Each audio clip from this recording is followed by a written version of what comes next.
Hi, this is Bill Hartzer, and we should be live in just a minute. Thanks.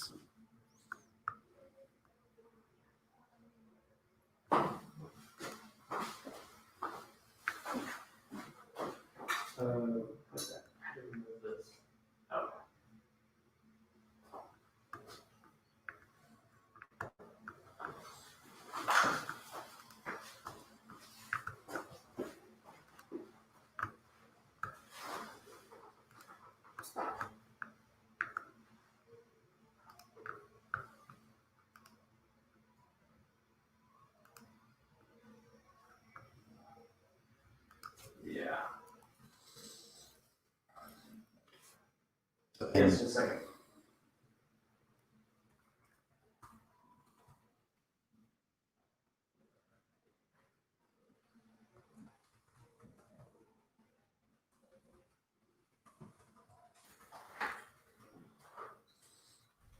Can you hear the audio? Yeah.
Yeah, I can't figure out the audio.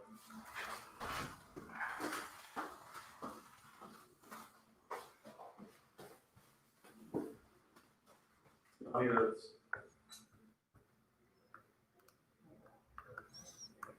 Click.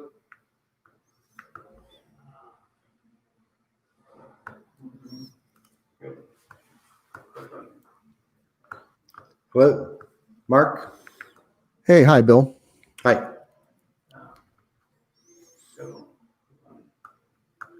I don't want to stop and reshare it. Like, go here. Yeah, share screen. Okay, let's go ahead and I can. Are you in the Zoom or the? I'm in StreamYard. There was never any Zoom link. Okay. Are you able to put up my deck? How'd you get it to work? Yes. Let me put up your deck. Hmm?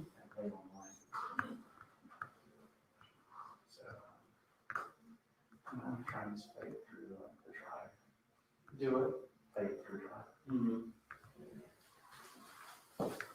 We are live, and I will add the deck so we can get started on this.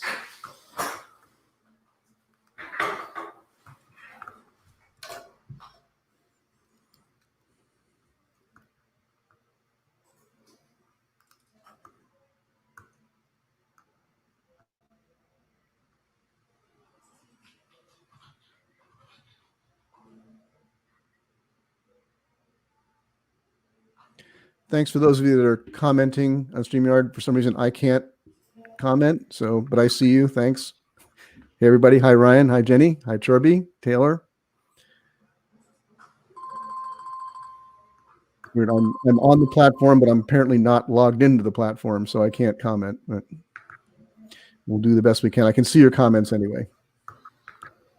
And apparently, we're going to do. I had a recorded presentation, but they weren't able to get it up, so I'm going to do it live here, even though it's been a couple of weeks since I last looked at it. So everybody have your fingers crossed for me. I know it well. It'll be fine. Thanks for joining us, and thanks for tuning in today. Again, we apologize for the technical difficulties here. Here we are in the era of COVID. Life is a technical difficulty, so hang in there. I'm sure we'll have it up in a moment. and I promise to try to make it worth your while.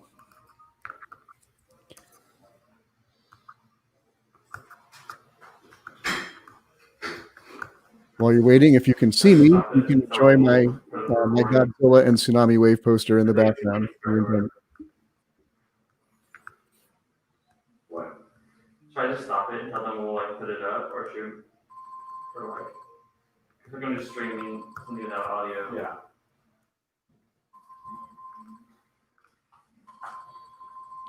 While we're waiting, I'll say to Jenny Hollis, who's one of our speakers today, if you heard the announcement earlier, she has been very under the weather recently, but I understand that she's getting better, but still was unable to do her presentation later today, but she is going to still get it done and get it available for you. And I can promise you that anything from Jenny Hollis is worth waiting for. So be looking for that. And I'll be sure to share out the link on Twitter when it comes out. Hey folks, hope you're feeling better, Jenny. Apologies on the audio issues. We think we found a workaround, and it's a little bit late to start again. So apologies to Casey. We will be putting all these recordings up because Casey's presentation is really great. So you'll be able to go back and play it on 2x because Casey talks a lot. And so hopefully we'll be able to get all that up quickly, and the next session will work great.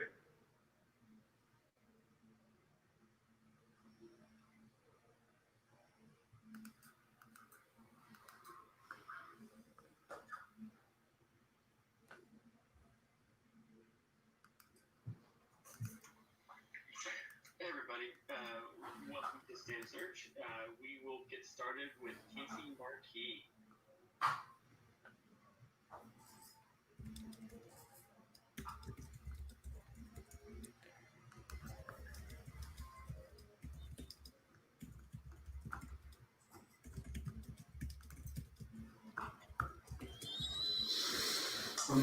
I don't have to, myself doesn't have to be in it the whole time, right? No. So you think just streaming it through the Google Drive would work?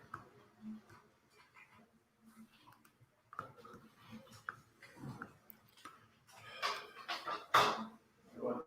You think just streaming through Google Drive is going to work though? That got all the elements. Yeah. Okay, cool.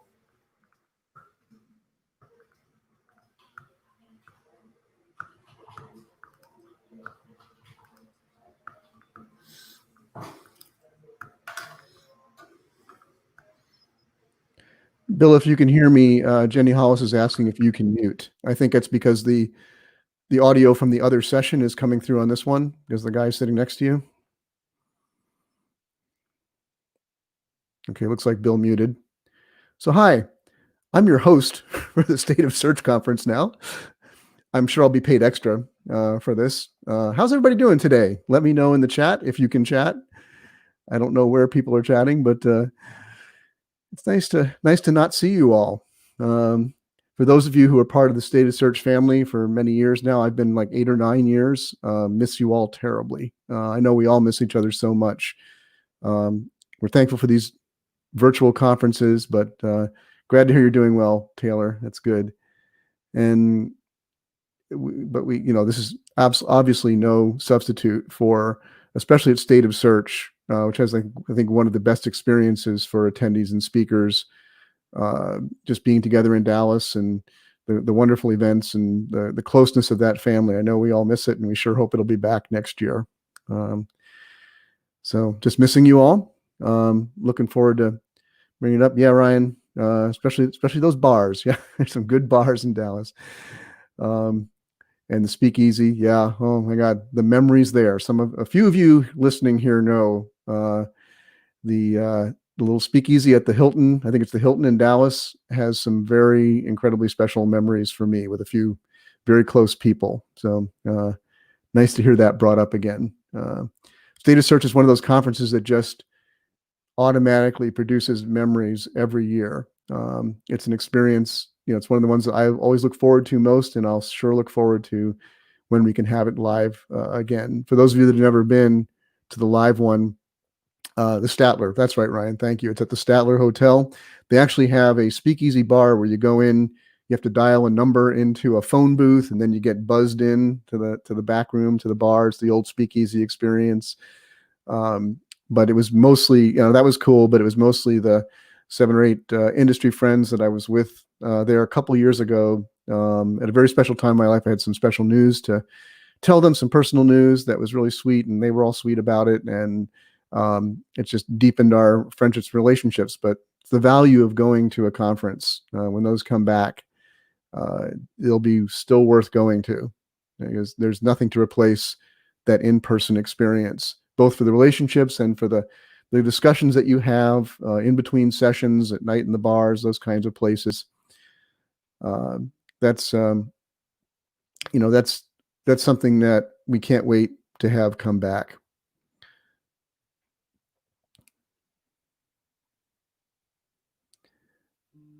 Yeah, thanks, John. John in the chat saying, thanks to Bart and Bill for hanging in and trying to put this together. We know, even though we're in 2020, are we in 2020? How can we forget that? It's still not easy to put something like this together. The technology can still be pretty daunting, and sometimes this happens, but we'll do our best to bring you my presentation as soon as we can here. And just waiting on Bill, I guess, to get my deck up and live so that we can begin. I should have looked up some good jokes. Terrible host here. Wait, you're supposed to have jokes to tell at this point. Thanks for all of you who are hanging in with us here. We'll hopefully get this going soon. And as the other hosts have been saying, there are all these presentations will be made available at some point. So if it does fail today, or if a lot of it fails, we'll still get this out to you. I know the speakers are incredible, the lineup that they had for this, and been all worth hearing. So you want to be watching for that. Okay, Ryan says there's an Irish bar around the corner. Oh, I think May getting ready to start. Oh yeah, I remember that Irish bar. I went in there with Adam, I think. It was really super crowded when I went in there.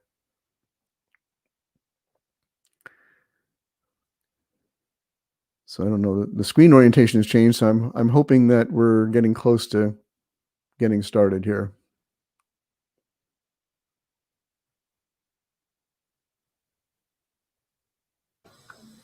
Okay, we're going to try and get this video started, and we'll go ahead and get Mark's video started. We're going with the video now instead of live? Yes, we're going to go to the video. Okay, cool. So I stay here for Q&A. Bill, do I stay here for Q&A after? Yeah, stay there, and we can have some Q&A also. Okay, I'll be here. I don't know about all of you, but I'm super excited to watch my own presentation. Did you only give me access to the HRES room? Did you only give me access to the HRES room? So one streamer account is only by one. Okay. I was just worried that we were all in the same room for some reason, because I just only see that one. Yeah. No, it's when we have it all live, it's playing sweet. So I'm in Dallas and playing through Google Drive. And that's how. Really grateful to be with you today and excited to show you.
images first appeared in Google when. Hi, I'm Mark Traphagen, Vice President of Product Marketing and Training for SEO Clarity. SEO Clarity is an enterprise level SEO platform using artificial intelligence to be your analyst and assistant on your SEO team. Really grateful to be with you today and excited to show you some things that we're seeing in the search engine results these days. Google SERP features that have been around for a while, some you haven't seen before, and especially some statistics, some information on how much they're affecting our search efforts, our SEO efforts, that you won't see anywhere else. So without any further ado, let's dive into the rabbit hole. So one thing that we've all known, if we've been around search for a while, is that it's no longer our parent SERPs. It's not the 10 blue links that we knew years ago. It hasn't been that for a long, long time. We know that increasingly, just even from our own experience as consumers of search, as users of search, that Google has been putting more and more features into the search results beyond the traditional 10 blue organic web links. And there's many of those that we would all know and recognize, and so I'm only going to cover them briefly here. I mean, certainly first ads. Ads used to be almost not a concern at all for us in SEO, in organic search. But then a number of years ago, Google began to move them into the main column above and below the organic search results, and they began to take up real estate. And that's the key concept, because much of what I'm going to be talking about with you today is about search real estate and moving our thinking from ranking to real estate. So ads were kind of the first combatant in that war, pushing down our organic search results from the top. And then, of course, probably the next most familiar is featured snippets in all of their manifestations. So featured snippet, of course, takes a snippet from an existing website and presents it as an immediate answer to the user's question, usually at or near the top of the web results, again, pushing down all the other web results, and maybe or maybe not resulting in a click for the site from which the information was taken. More recently, but still a few years old, we've seen people also ask. These are becoming more and more familiar, where Google presents us with related questions to whatever we searched for. And when you click on one of those, it reveals some web information, very often an embedded featured snippet even there. So each of these becomes a featured snippet. We've seen image blocks and carousels. Images first appeared in Google when they implemented what they called universal search, which brought in more than just the organic search results, but incorporated other types of search, which before had been separate searches only on their own, like videos and images, for example. But we've seen them expand the use of images in search and into carousels and now into these blocks or packs. But all of those are familiar, but they're just the tip of the iceberg. They're just the start of what is happening in the search results, much of which, even to us SEO professionals, is somewhat opaque or even invisible. So for example, here are some things that we've been finding in recent months. Some of them showing internationally, some of them just showing in parts of the world, some of them may be tests, or things that are actually in development and being rolled out. One is this Q&A box, which so far we've only seen in India. So kind of overtaking the role of a site like Query, where these are not questions that are already answered. These are questions that you as the user have an opportunity to answer and give your opinion on, or even to, as you see at the bottom there, ask the community, generate a new question that would go out to others. We're seeing these featured snippets being used in different ways. So featured snippets for a long time was usually just a text-based feature, having bullet-pointed points or a brief paragraph answering the question. But now we're seeing things like a featured snippet with an image carousel. And you might not even at first think this is a featured snippet, but look at the bottom, look right underneath the gray car there, the third car over, and you see about featured snippets. It sure is. Another is featured snippets with video clips in them, and only video clips. So that's the only thing. Also notice the buttons across the top there, the disambiguation or ability to quickly add or refine a search right within the featured snippet box. Another feature of these video featured snippets now is to go directly to the clip that answers the question. So we know a lot of like how-to videos on YouTube, for example, tend to have a lot of introduction and fluff at the beginning, but now Google has the chance to pull out exactly just what is the answer to the question and jump you right to that. We're also seeing them, you may have noticed, doing that with even text posts now, where they will jump you when you click through right to the part of the page, the web page, that answers the question that you had put in. Popular product carousel. Again, just a different kind of search manipulation that you're not seeing everywhere and you haven't seen in this form, but we're seeing more and more of.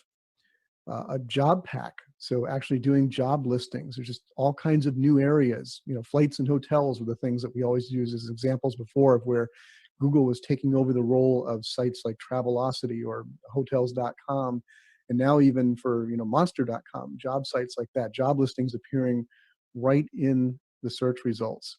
And again, I want to emphasize all of these things, in addition to being very odd and different kinds of results. Remember that wherever these appear, the organic web results, the things that you and I, when we do our SEO work, we're always trying to optimize and rank better for, those things are getting offset and pushed further and further down the page by all of these things that we're seeing.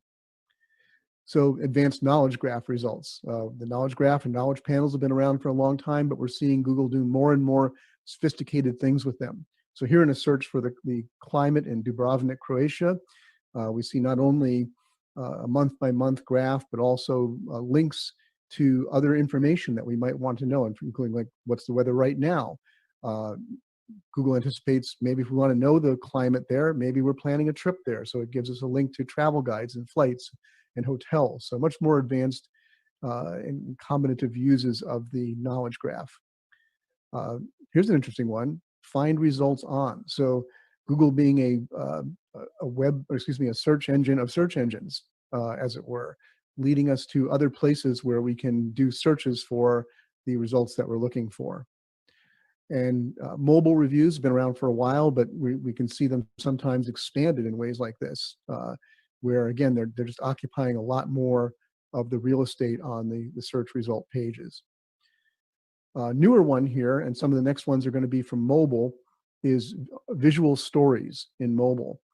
So if you're familiar with stories in something like Instagram, this is almost an exact copy of that. So this is a search for things to do in San Diego. And on mobile, you get these little story cards. If you click on one of them, it opens up and it looks almost exactly like an Instagram story. It's a series of slides that are timed, that have visuals and maybe a little bit of text on them.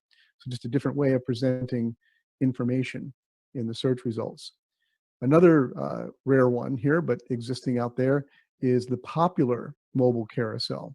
So showing you for a particular query that you might have, the things that are most popular about that. Here you're looking maybe to travel San Diego, so here's a selection of popular trips, again presented in a carousel form. Top questions answered, just a different way of presenting that, and here presenting them from the users that answered the questions. So putting those authorities out front. And then just even things like old things that have been around for a long time, like related searches in mobile, showing up in different ways, different formats, some of which again take up more room on the search page. And remember, my whole theme here is going to be moving your thinking from ranking to real estate on the search results page, and how much more radically we need to be thinking about real estate when we think about optimizing for SEO. So things have definitely changed. Let's take a big picture look here now, just at an actual search result page. So this is back in 4 years ago, October of 2016. And this is an actual search for just the term hotels. So we can see here that the main thing on the page is ads. There are 3 ads. One of the ads does have some expanded site links, inner site links, so that even takes up more space. But our first organic web result is at least in the first fold here. In other words, back in October 2016, we were seeing at least one web result without having to scroll. And by the way, I'll just stop for a second and say I used the term a moment ago, organic web result. And that was very intentional. Earlier this year, Danny Sullivan of Google point out when people were just saying organic results. They're saying that these search features are pushing our organic results down the page and making them invisible. And he reminded people that a lot of the search features, the things that are not the traditional 10 blue links that we think of, actually are organic results. For example, a featured snippet, for sure.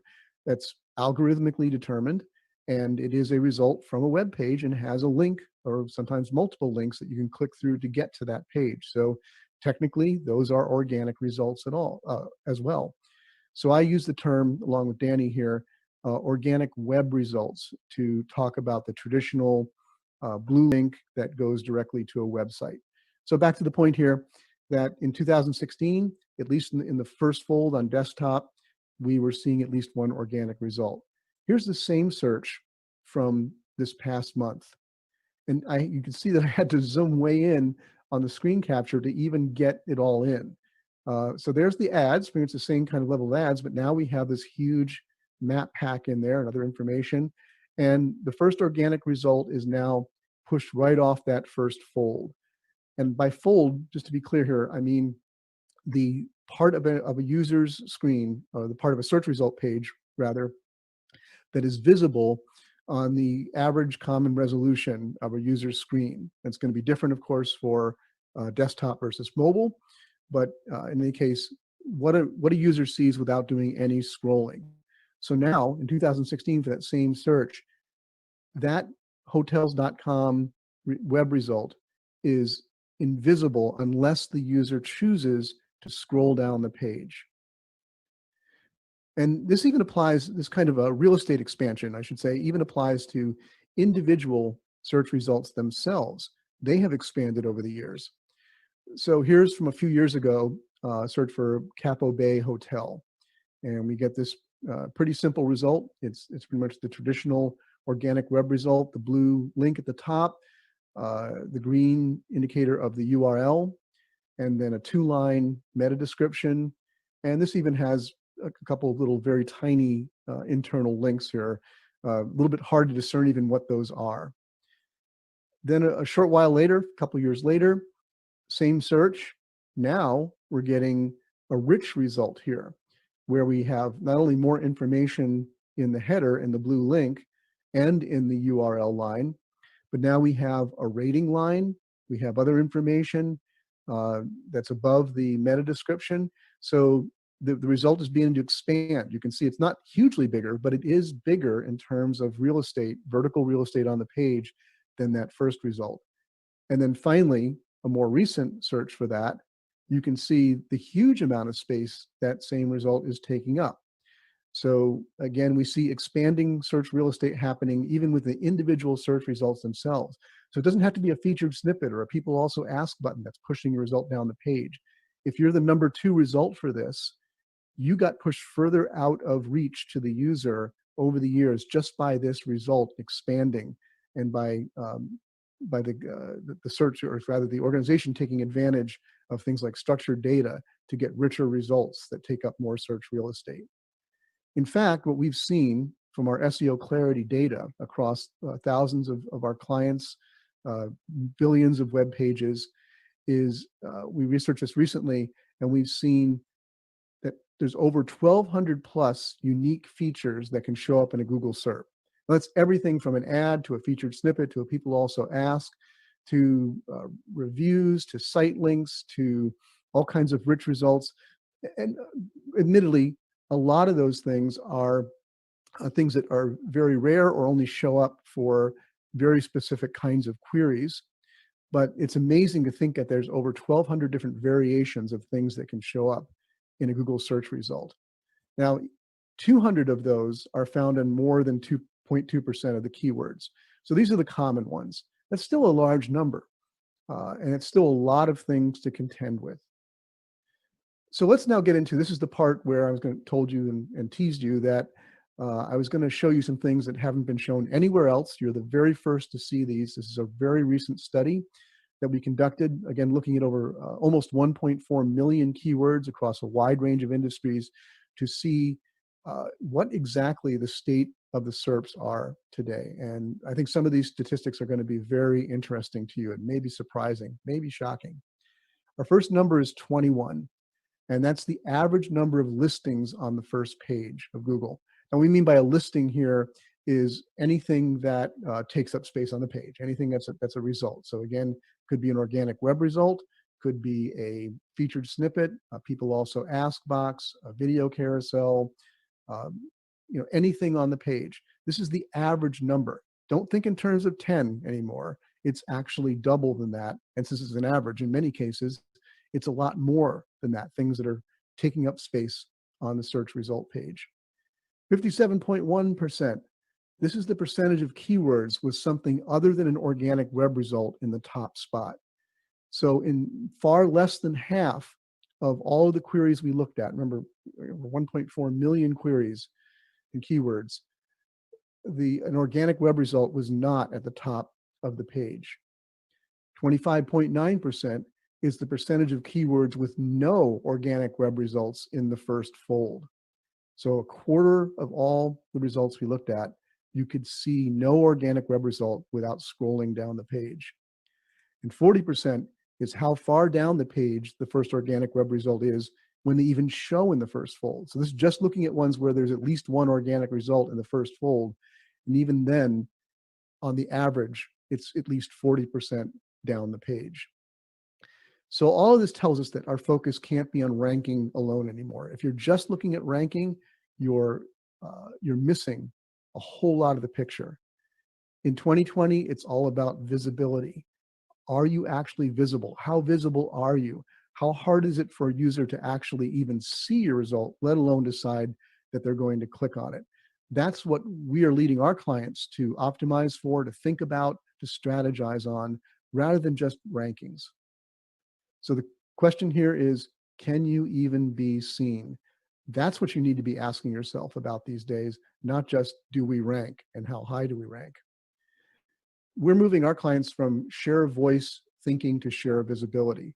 Share of voice is a good old traditional marketing metric, which just basically means how much of the attention that's out there in the marketplace is occupied by your brand. In SEO specifically, it's usually used as, are you one of the brands that shows up frequently for searches for the set of keywords that you're interested in? That's your share of voice. But we're moving people to think more in terms of share of visibility. Like, what is your actual visibility in the search marketplace?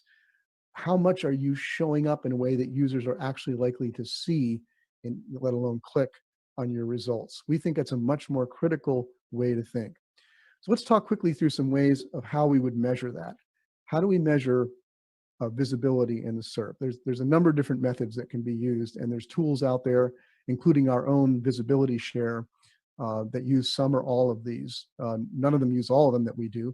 And all these are things that you can find ways to do on your own if you're not using those tools.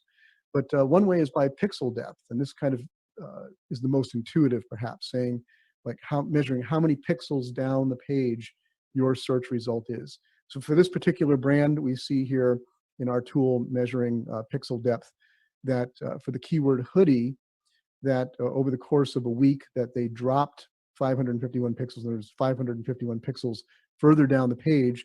But for hoodies, the plural, they actually rose 389 pixels. So it became that much more visible. What changed there?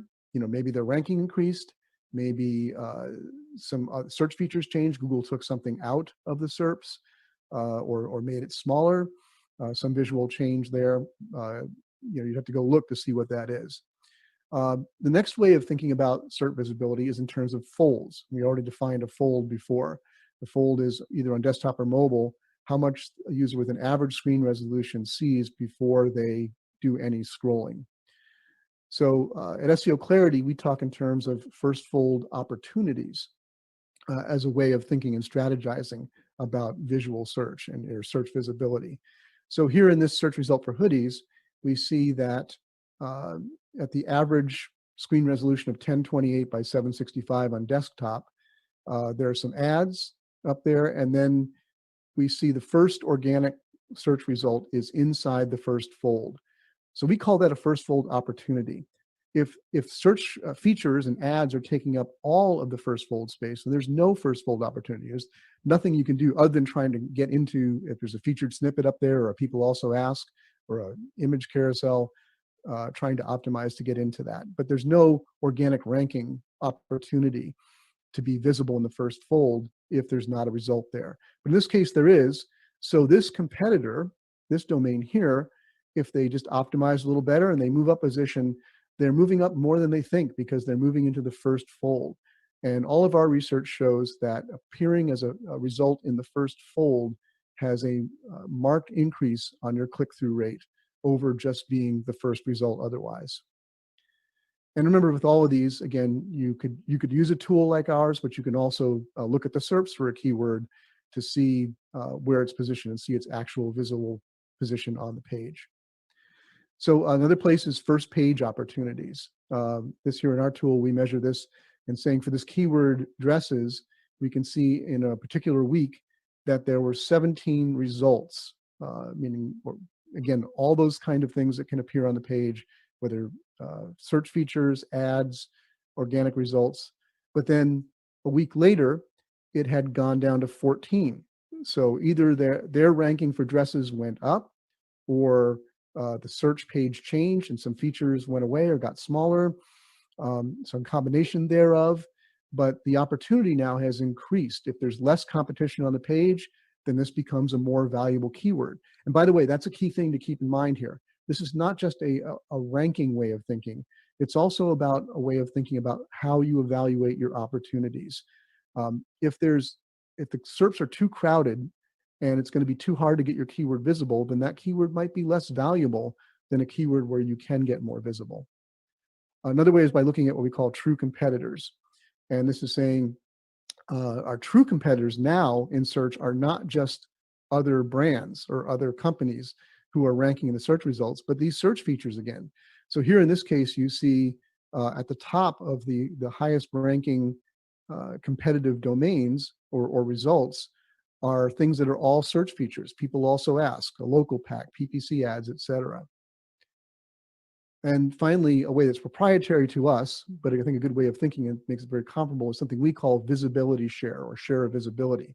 It's a percentage that tells like how far up the page you are, how much of the page you possess before any or after everything else is shown on the page. The higher the percentage, the higher up you are on the page, the more visible you are.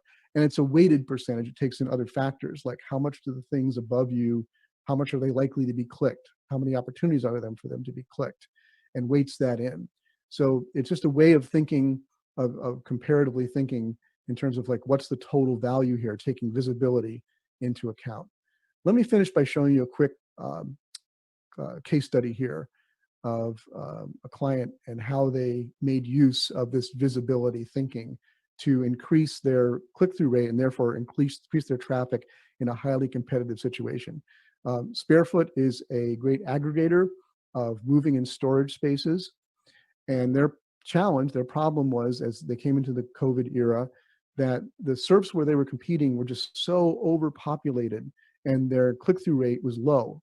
And their hypothesis was that if they could grab more SERP real estate, rather than concentrating trying to rank higher, just grabbing more real estate, taking up more space on the page, that they would increase their CTR.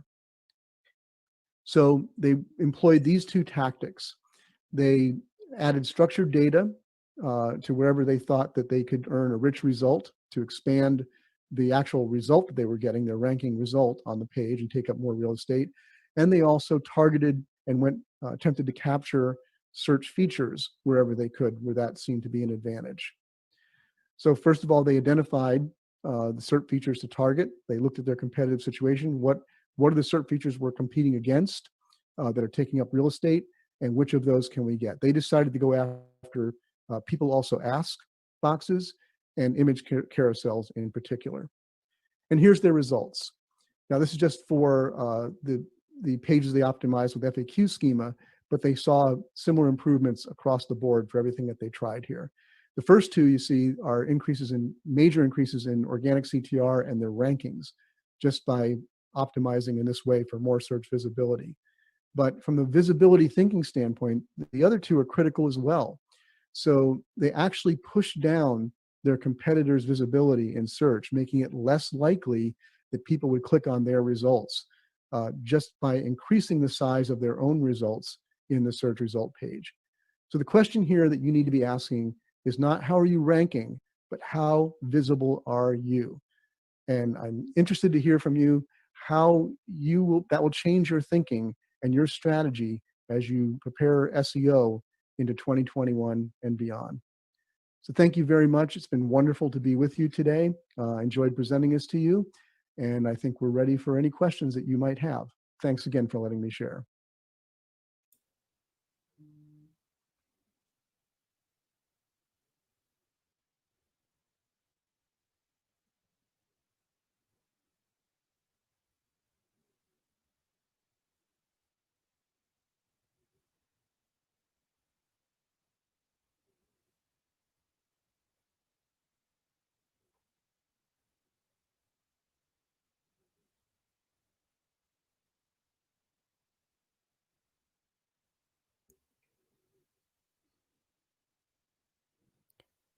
You're muted, Bill. Thanks, Mark.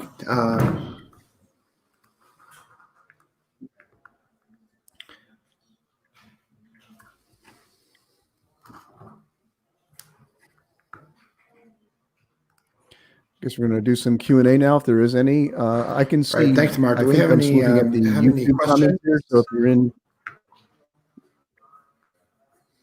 so say I think I'm seeing the YouTube comments in my feed. So if you have any questions you want to post there, go ahead and post them.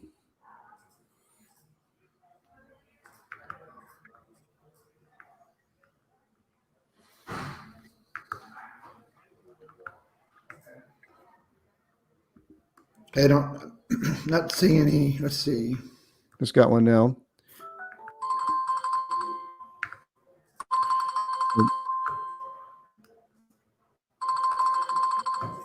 I'm hearing a ringing sound. I don't know where that's coming from. So Liz Cortez is asking, I guess on YouTube, my husband loves to use the word visibility, and now I get why he uses it. Now I'll start using it too.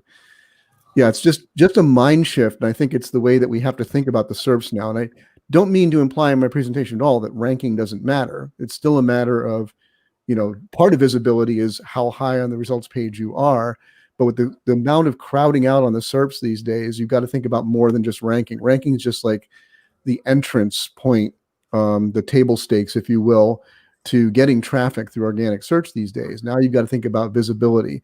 You got to think about if you're number two might be even less valuable than it was before, not only because of search features that Google's sticking in, like featured snippets and video carousels, et cetera, but also because the result above you might be using rich snippets to take up even more space and push you that much further, make people have to scroll just a little bit more to find you. So it's really a battle now for visibility, not so much a battle for ranking. Good point.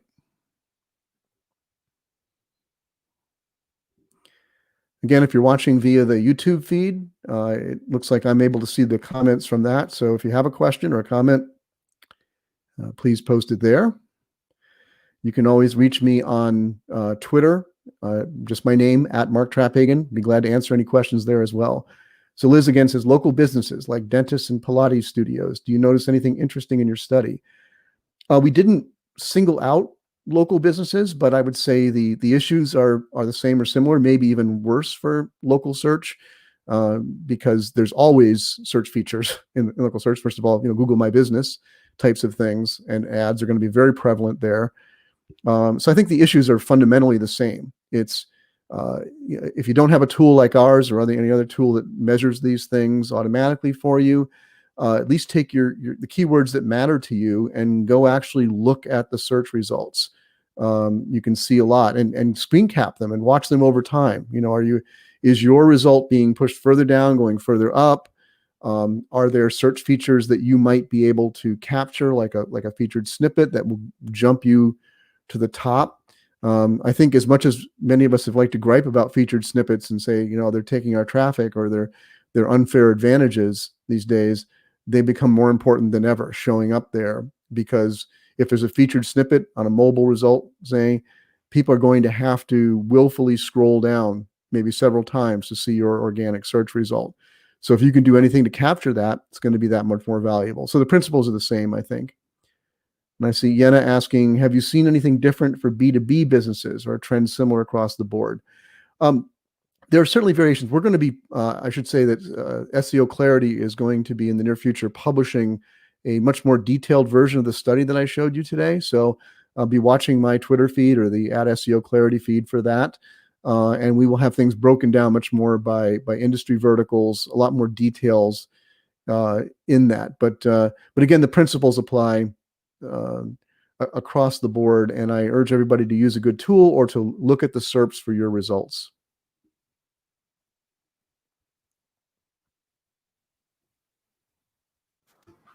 Okay, thank you, Mark. We're just about out of time, so we're going to go on to the next presentation, which is James Brockbank. Terrific. Thanks, Bill, and thanks everybody for tuning Okay, in. thanks, Mark. Talk to you later. Bye-bye. Thanks.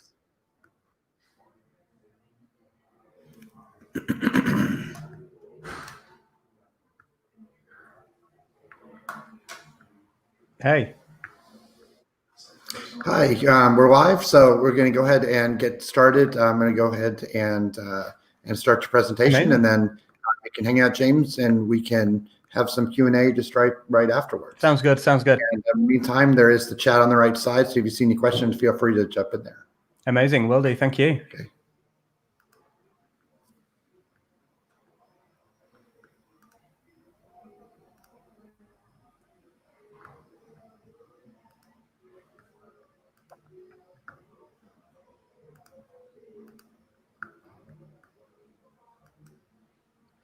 Hey, how are you all doing? So my name is James Brockbank. I'm Managing Director and founder at an agency called Digital Loft over in the UK.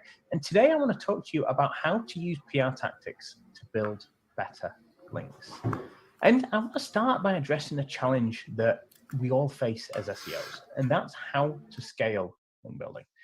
And well, what we all know is that if we want to gain a competitive advantage, you need to be building better links than your competitors. But links that your competitors can't easily replicate. You see, if you're chasing the same strategy as everybody else, then how can you expect to win?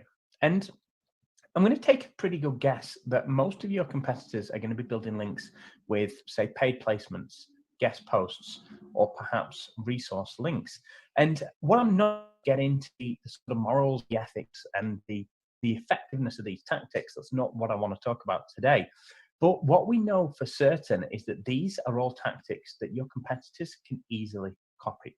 They're easy to replicate. You write a guest post, within a month of that, at least a couple of your competitors will have spotted that you've written that and had a link from it in Ahrefs, and they will reach out and they will get exactly the same link. No one gains a competitive advantage. So really, we just end up in this sort of cat and mouse scenario where nobody's gaining those links that really have an impact because nobody else has them. And today I want to talk to you about how you can build authority links from the world's biggest publishers, the likes of CNBC, Fortune, Mashable, or the New York Post. Just a couple of examples of linked pieces of coverage that I've built for clients in the past couple of years. And really, the sort of tactic of building links from the press comes down to, well, the way we say it is to create something awesome and make sure that everybody knows about it. But there's just one problem with that. And that's, well, most people actually don't know how to go about creating that something awesome, at least when it comes down to the ideas. And a point I just want to quickly make is that link building shouldn't take place in its own silo. A lot of SEOs are guilty of this, of addressing link building solely as a link building tactic. But as far as I'm concerned, the best strategies will help you to earn links that are actually clicked on by people who could become your next customer. They help you to earn links from sites that your target audience is actually visiting. This can help you to build brand awareness, and we'll know that Google is rewarding those who are building brands. And lastly, these best strategies can help you to earn links from within content that positions you as experts in your sector. And as SEOs, we've all spent the past couple of years talking about EAT. And of course, one of the big factors on that is demonstrating that expertise. And there's very, very few better ways to do that than have authority publications all across the web citing you as experts in your field. But it all starts with a great idea. If you haven't got a great idea, you haven't got a great campaign. And well, the problem is that having great ideas is the hardest part of digital PR. It's the part that many SEOs and marketers struggle with. Why? Because, well, it isn't easy. It's not easy to think like a PR, to tell stories that still land links. But when you do have that great story, your outreach efforts become so much easier. Why? Because you're pushing something out, you're pitching something that journalists actually want to cover. They actually want to link to it. And actually, that means the reliance on having a really persuasive and convincing pitch email, outreach email, it's not as important. You're letting a great story essentially do the weight and the heavy lifting here. And when it comes to ideation, there's a sweet spot where your campaign should sit. And really that sits somewhere between the content that you want to create as a brand, the sort of heavily branded content, really, really close to the products or services you offer, and the content that journalists want to publish. Somewhere in the middle of that is what we call the campaign sweet spot, which are ideas that make sense for you as a brand, but are also easily accessible by journalists and their audience. And it's also really important to mention at this stage that everybody has different ways of coming up with ideas. I could turn to any one of the people on my team and I can guarantee that they have a different way of coming up with ideas, finding those seeds of inspiration to come up with those campaigns. And really that's what I want to talk about today. I don't want to sit here and talk about the theory on what you could do. What I want to do and what I've decided to do is sort of take a deep dive into the ideas behind 4 successful campaigns. I'll break these down. There's 3 campaigns that I've been involved in and one that we just absolutely love as a team and that we reference all the time. But by doing this, hopefully you can see how these ideas were formed and hopefully take it away into your sort of own campaigns and your own businesses. So let's kick off with talking about inspiration-led ideation. And to do this, I'm going to talk about a campaign of ours called the Cosmetify Index. Really, this is essentially a look at the hottest beauty brands of, in this case, 2020. We launched this in Q1. And it ranked essentially, I think we looked at 200 brands and we essentially rated and ranked them on popularity to reveal essentially what we're buying and the beauty brands that consumers are purchasing right now. But I want to tell you the story about how we got to this idea. And it all started when we were approached by the client, really with a brief of how do we make noise for a startup in a competitive space. This wasn't an established brand. This was a startup with absolutely no brand recognition in their space. We needed to create noise and we needed to create noise fast. The problem and one of the challenges that we faced is that in the lifestyle sector, many publications are heavily, heavily driven by product roundups and style guides. They're not relying on PR stories the same as, say, finance, automotive, even some of the entertainment sectors. So we had to put through not just the noise of brands. We had to essentially create something that really, really stood out against the norm for these publications. So we turned, as we often do, to BuzzSumo to do some topical research and find what content was performing in the sector that these publications cover. Really, the target publications were lifestyle publications, in, sort of women's fashion and beauty. So as well as looking at what was performing in the beauty space, we also looked at fashion. And well, we came across a campaign called the List Index. Now, what this is and what this was is a quarterly ranking of fashion's hottest brands and products. But when we look at the formula and the methodology behind this, we can see that this index takes into account global list search data, so essentially site search data, conversion rate, and sales. Well, we had one problem. We loved this. We thought, okay, there's something in this that could be applied to the beauty sector, but we didn't have sales data. We didn't have conversion data. Whilst they had well over 100,000 products on the site, they were a couple of months from launch. We just didn't have access to this data.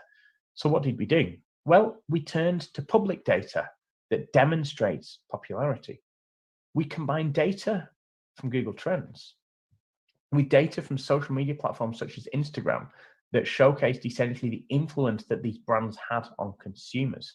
We looked at things such as engagement rate, number of hashtags for the brand, and the followers on the channel. And we combined these into an index to essentially reveal which are the hottest and most popular beauty brands right now. And it was a really, really successful campaign. But what we need to remember is there's a big difference between inspiration and imitation. Yes, we were heavily inspired by the list index, but we absolutely didn't imitate it. Why? Because we took what had been proven to work in a comparable and complementary sector, but then we added our own take. We added in things such as 2019's Rising Stars of Beauty, essentially the individuals in the beauty space who've seen the biggest interest in sort of in visibility and in influence in the space over the past 12 months, as well as the most powerful individuals in beauty. So these were essentially the sort of powerhouses of the industry, those who are really, really at the top of their game. These sort of things weren't in the list index, but we took a format that had proven to work and we were inspired by that and we built on it to make it our own. But what I'm sure you probably really want to know is, how did this land in the press? Well, this actually landed really, really well. We landed links and coverage from publications such as Pop Sugar, from In the Know, from Vogue, topically relevant lifestyle publications where our client's audience were hanging out online. For a beauty brand looking to build links, you cannot get better links than these. Not only did they work great from an SEO perspective, but they sent traffic. We could track conversions through. And we were able to control conversations as a startup around the most popular beauty brands in the world. We positioned our clients as thought leaders by cleverly using publicly available data to tell stories.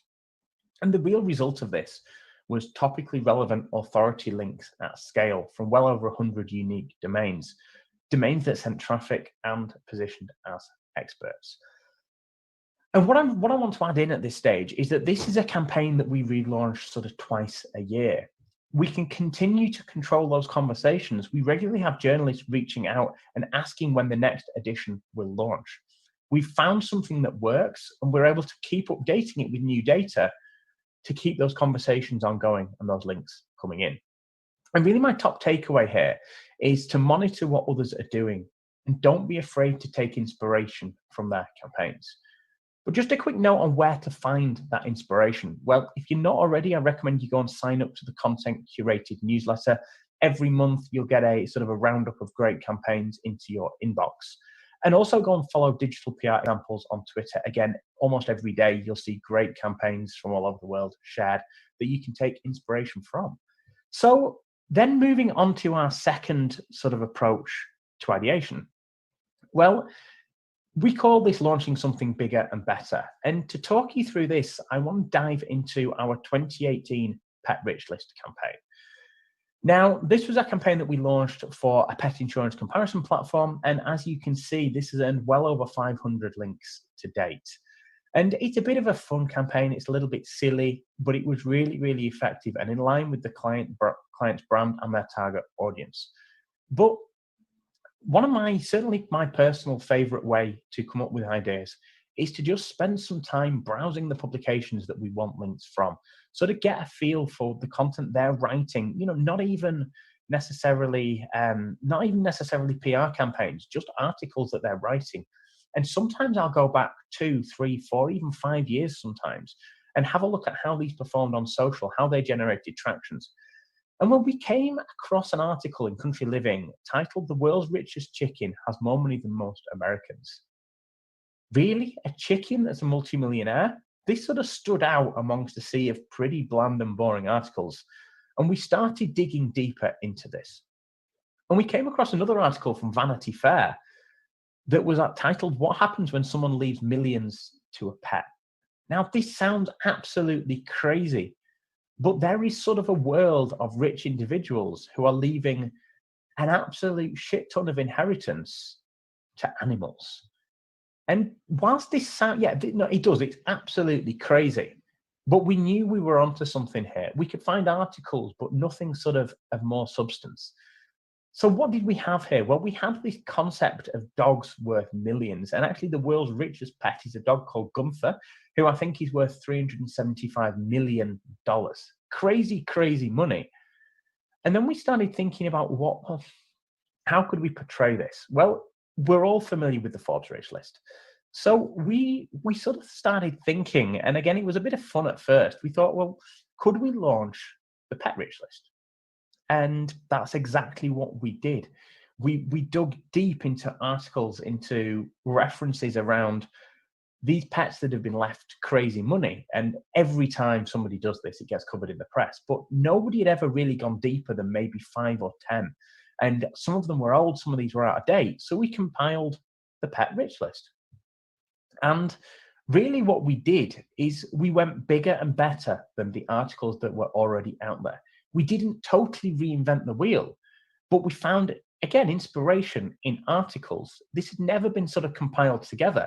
So we did something bigger and better than what was already out there. And it paid off.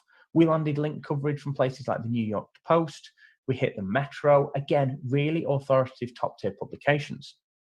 But this really is an example of how you can create content that can be fun and entertaining and still use this to build topically relevant authority links. And especially when you're working in sort of the pet sector, you know, you can be really, really fun. It's lighthearted, but it's possible to do it in other sectors as well.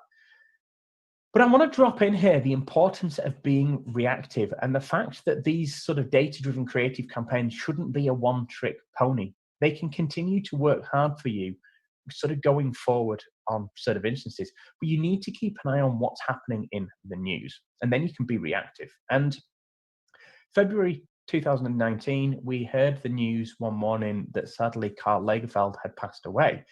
Now, we knew we had a campaign banked, the Pet Rich List, in fact, where his cat, I think, appeared 3rd, 4th, maybe 5th on the list. So we thought, okay, he's given money to his cat before. There's a very, very good chance he's going to do it again. So we jumped onto a tactic called newsjacking, and we pitched out to all the journalists who were writing about his death about where his inheritance may go, which of course was to his cat.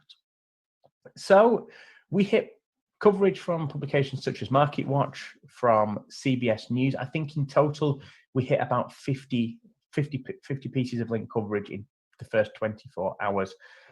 And really, this was a real example of why monitoring the news and reaching back for your banked campaigns that, yes, they've probably worked well in the past, but you can give them another lease of life and sort of bring them back and have them continue to work hard for you.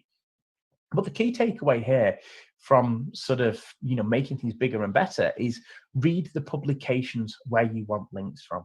See what they're writing about. What are they talking about? What have they talked about in the past? And think about how you can make that bigger and better and accessible to more publications. So then moving into what we call data-led ideation.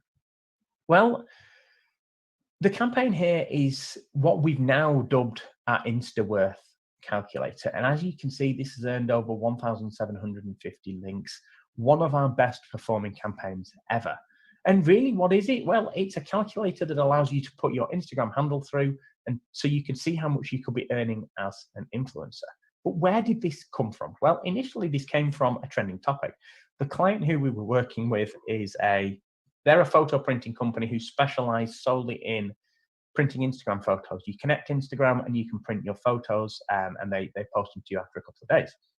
So we wanted to build topically relevant links around things such as Instagram, around photos, but we needed a hook. And really that hook was the trending topic at the time. We're talking September 2017 here, of influencer marketing. Influencer marketing was just starting to get big. And well, we started looking for data. We started looking for interesting pieces of information on the topic. And we came across the annual State of Influencer Marketing reports. Now, this was really, really interesting because what this contained was one stat, one piece of information, and that was the value and the worth of a single follower to an influencer. So we started thinking, well, what can we do with this data? All we really had was one value. But actually, small pieces of data, when used in the right way, can be really, really powerful, really valuable. So we turned to our swipe file. And my take is that every marketer should be building a swipe file on Pinterest. Essentially, pin successful campaigns where you love the format. And when you need to try and figure out what you can do with, say, a piece of data with an idea you've had, you can just turn to this. Start spending some time looking through your swipe file and sort of re-inspire yourself, remind yourself of successful formats. And that's exactly what we did here. We had a piece of data, we just didn't know what to do with it. And well, we had in our swipe file, I had this mortgage calculator from Bankrate. Now, we know that calculators are a really, really proven type of linkable asset. They always work really, really well. And if we actually run this calculator through Ahrefs, we can see that it's earned over 1.6 million links. Now, yes, of course, this is a mortgage calculator, perhaps slightly more accessible and useful than an Instagram calculator, but we knew there was something in it, combining a trending topic with a proven format based on a really, really golden nugget of data. We came up with this concept of what's your Insta worth? And we built a really simple tool that allowed anybody to put their Instagram handle through and essentially figure out what they could be worth as an influencer. And it took off really, really well. We hit headlines such as, could you be the next big Instagram star? This calculator tells you exactly what your photos are worth. Now, as a link builder, which is ultimately what I am, this is great. Authority links from a top 10 national newspaper from topically relevant content around Instagram and photos, the two core topical entities that our client site was about. We hit places like Insider, again, very, very similar topics, and it just took off. It did really, really well. It went, I would probably potentially call it semi-viral. Now, it works really, really well because it was so simple, but it was so accessible. When there's a trending topic, which Instagram user doesn't want to know how much they could be worth? And we found that even those with a couple of thousand followers were sort of worth maybe $20, $25, which is more than most people were expecting. It really took off and resonated with people. But what we can also take from this is that when you create an evergreen asset, you can still earn links long after you stop promotion. And that's exactly what happened here. If we look at this article from Vanity Fair, over 2 years since we launched the calculator and really stopped heavy promotion, well, this article went live, and this was essentially Vanity Fair's own article about the social influence of Kate and Meghan. So what this actually meant is that, well, they cited our campaign. We had created a resource and they used it as their source of data, and they cited it. And the top takeaway here is that you should be building a swipe file of formats. Then you compare them with different data sources to essentially create a great campaign. But then the last sort of approach I want to look at is what we call find a format that works and then flip it. And to talk you through this, I'm going to talk about a campaign that I didn't launch. This isn't our campaign. This is just one that we love.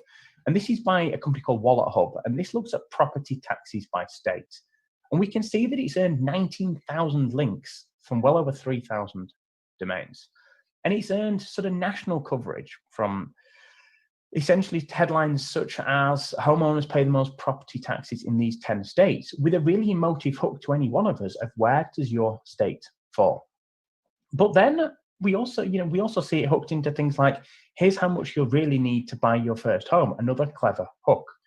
And then we see sort of regional coverage, the example here from the Washington Examiner.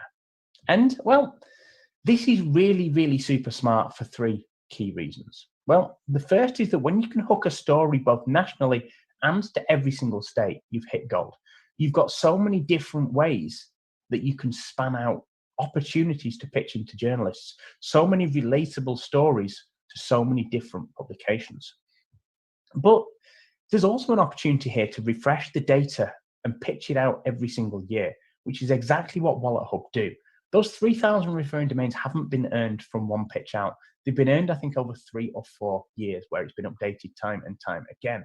But this is also super smart because it's a format that can be flipped. In this instance, Wallet Hub have found new factors to analyze and flipped the format. And this is really, really clever when we look at how they're using digital PR. Run the domain through Ahrefs, and we can see many, many, many campaigns that take this very, very similar format, comparing cities and states. And we can see here there's at least 10 of them that have earned links from over 700 referring domains. This is a big deal to an SEO. These sort of campaigns are very, very powerful, but they're so relatable. And the top takeaway here is that when you find something that works, don't be afraid to flip it and double down your efforts on those areas. You don't need to reinvent the wheel every single time.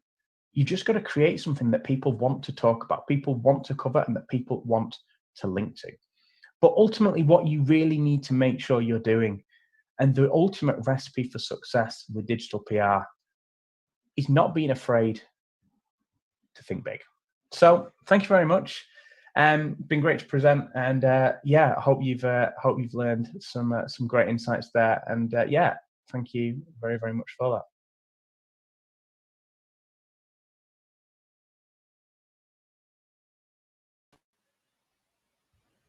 Hey.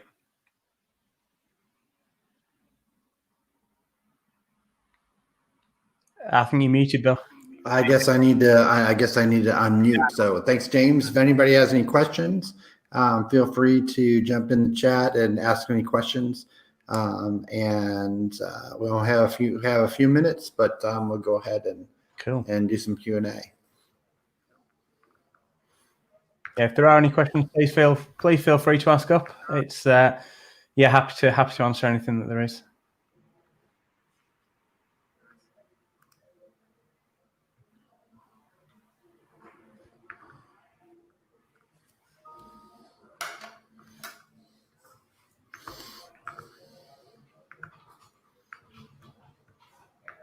Okay, cool. I'm seeing one on the chat. So yeah, okay, great. So after creating the campaigns, did we reach out to the publications, or did they reach out to you? Okay, so after we create the campaigns, we are doing active outreach. So we're going into active promotion of those, building media lists, using a bunch of tools. I mean, the recommendation that I would always give sort of globally is a platform called a News Tip. There is also Gorkana, Viewleo, Cision, always sort of global databases, but we use them heavily with clients in the US. So yeah, we are actively pitching out, tailoring multiple pitches, in many cases specifically to sort of core groups of publications. But yeah, all active outreach, as we would do with sort of guest posting, resource link building.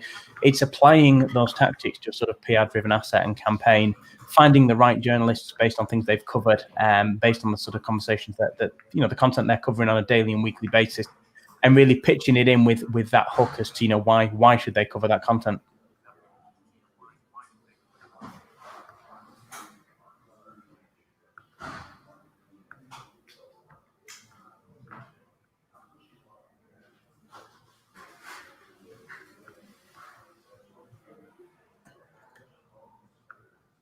Okay, any more questions? No, cool. If anyone does, please feel free to reach out on Twitter, which is @BrockbankJames, or find me on LinkedIn. More than happy to pick up any further questions there. Okay, thank you, James. Again. Cheers. Okay, Be soon. Wait, let's look. We have one more. If you're still. Yeah, I'm here. Yeah. Okay. Hey everybody. Coming up, we have Jason. We pitch the same story idea to multiple publications at once, or offer exclusivity by pitching just one. So in most instances, we pitch to multiple publications at once. Occasionally, we will pitch sort of on an exclusive to sort of the very, very top tier. So sort of in the US, that's our sort of the USA Today, the sort of the CBS, those sorts of publications, which we know have a lot of sort of ability to spread that story further. But when we do, they're typically just 24-hour exclusive, not sort of long-term exclusives. But ideally, we will try and work on those on a simply pitching out all in one go. We try and avoid exclusives where possible. Typically, we've not found them needed for maybe 3 or 4 years now. They were once over, but yeah, most publications now, we find that it's absolutely fine to pitch to multiple publications at once.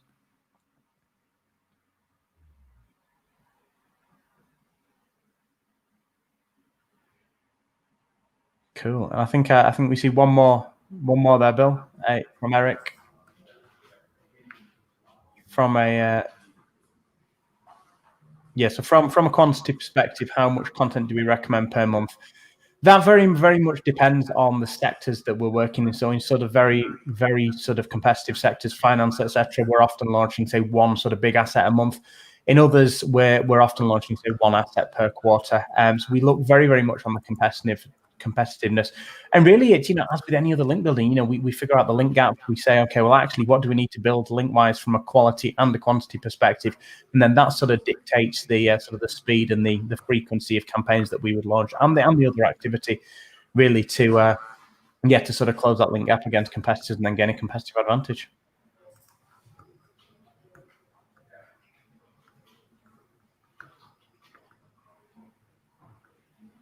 Okay, thank you very much, James. How do we get in touch with you on your Twitter and so forth? Yeah, absolutely. Feel free to reach me on Twitter at BrockbankJames and find me on LinkedIn, James Brockbank, and happy to pick up there. Okay, great. We will have the recordings. We will have the recordings available again to see later in our learning management system. Great. Next up, we have great presentation from Paxton Gray.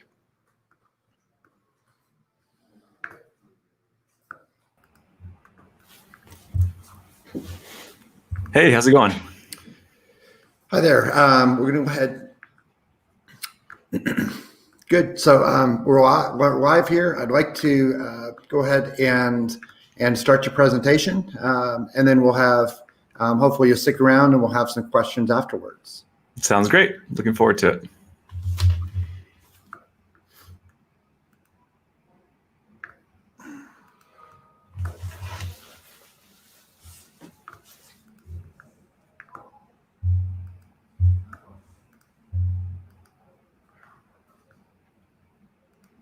Hi, everybody. This is Paxton Gray. About content, how you can change your content and perspective on content to provide better results for your business and a better experience for your customers. We're going to go over an intro, thinking about content from a different perspective, how you can use 3 different elements to gather data to improve your content. So I come from 97th Floor. I'm the CEO of 97th Floor. We're a digital marketing agency that specializes in SEO, content, advertising, and design. And what I'm going to share with you are the things that we've learned. These are some awards that we've won for the work that we've done. Our culture is fantastic. We have 100 employees. We've learned a lot of things over the years. And more specifically, these are kind of brands we work on. We work with big, large, content producing, direct-to-consumer, B2B companies in tech, finance. So we've learned a lot over the past 15 years about content. We've made a lot of mistakes and learned a lot of lessons. And I hope that I can share a lot of those lessons with you today so that you can improve your content quickly. So this article was written a while ago by Mark Schaefer. It talks about content shock. And his whole idea here is that there's so much content in the world that it's impossible for anybody to focus on all of it. So it becomes harder and harder to do content marketing because it gets more and more crowded. And because it's harder, it's almost not worth doing at a certain point. Well, I hope the people at Content Marketing World don't believe that, because I don't believe that. And here's why I don't believe it. This article was written in 1902, and you'll see it says, "Books slay us. We have too many of them. There are too many kinds," right? This was written in 1924. Too many books written, too few of them to read. This was written in 1992. There are too many channels. I mean, how many channels were there in 1992? Maybe there were like 50 or 100 even. But now what are we dealing with? But back then they felt like it was just too much. And this was written in 2019. There are just too many podcasts and not enough time. So I think, in fact, if I go back one slide, the feeling that we have as consumers of there being too much is not new. That's something we've always felt and has always been, frankly, just a part of human existence. So I don't think that that should inform our decision to invest in content or not. I actually think that there's not enough. When these people say there are too many podcasts, too many books, too many shows, I actually think what they're saying without realizing it, or what they're feeling without realizing it, is that there's not enough. There's not enough good podcasts. There's not enough good shows. There aren't enough good books that are worth reading. And it becomes hard to sort through all of the chaff and the things that are just not worth our time to find the golden nuggets. Think about how many times you've gone back and watched The Office again, right? We watch it over and over and over again. I mean, there are people that have watched that whole series, dozens of times. Why? Well, because it's good. And they forego watching a bunch of new stuff that is mediocre. And there's good stuff to watch, but largely there's not that many good shows on. And we live in a world where we are able to fracture our media to really speak to an audience. And I think that's true for our content as well. Content Marketing Institute, they did a study a while ago about people in the industry and what we perceived as the biggest problems as marketers. And the number one response to that survey was that we don't have enough time. 69% said not enough time. The number two response was we're not able to produce enough content. As you can see, the third response was we're not able to produce content as engaging, 47%. So I want to know why. Why those three, and why in that order? And I think I have a theory, an idea for this. So in every organization, you've got the boss, right? And the boss is the CEO, the boss is the CMO, or maybe the boss is you, and this is like an internal discussion. But you've got the boss, you've got the marketer. The boss just says, give me viral content. You know, the dress from a few years ago, give me that. Like, give me something that people just go nuts for. That's what we want. Or our competitors had something that went viral. We want that. And the marketer's just like, okay, well, what does that even mean, really? And this is kind of a funny time to be talking about viral and viruses.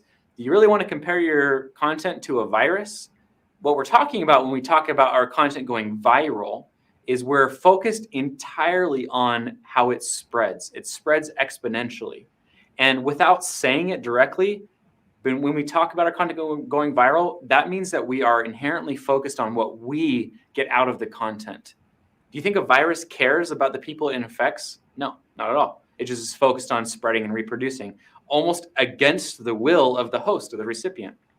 So trying to create viral content, we start working. We start writing our blog posts, filming our video, designing our infographic, whatever. And we all do this. Right before we hit publish, we hit submit. We say a little prayer to the marketing gods. We say, dear marketing gods, please let this go viral. And we send our baby off into the universe. And because we're thinking about ourselves and what we get out of this content, not enough about the market and how they think and how they're going to react to this, we miss. We miss more often than we hit.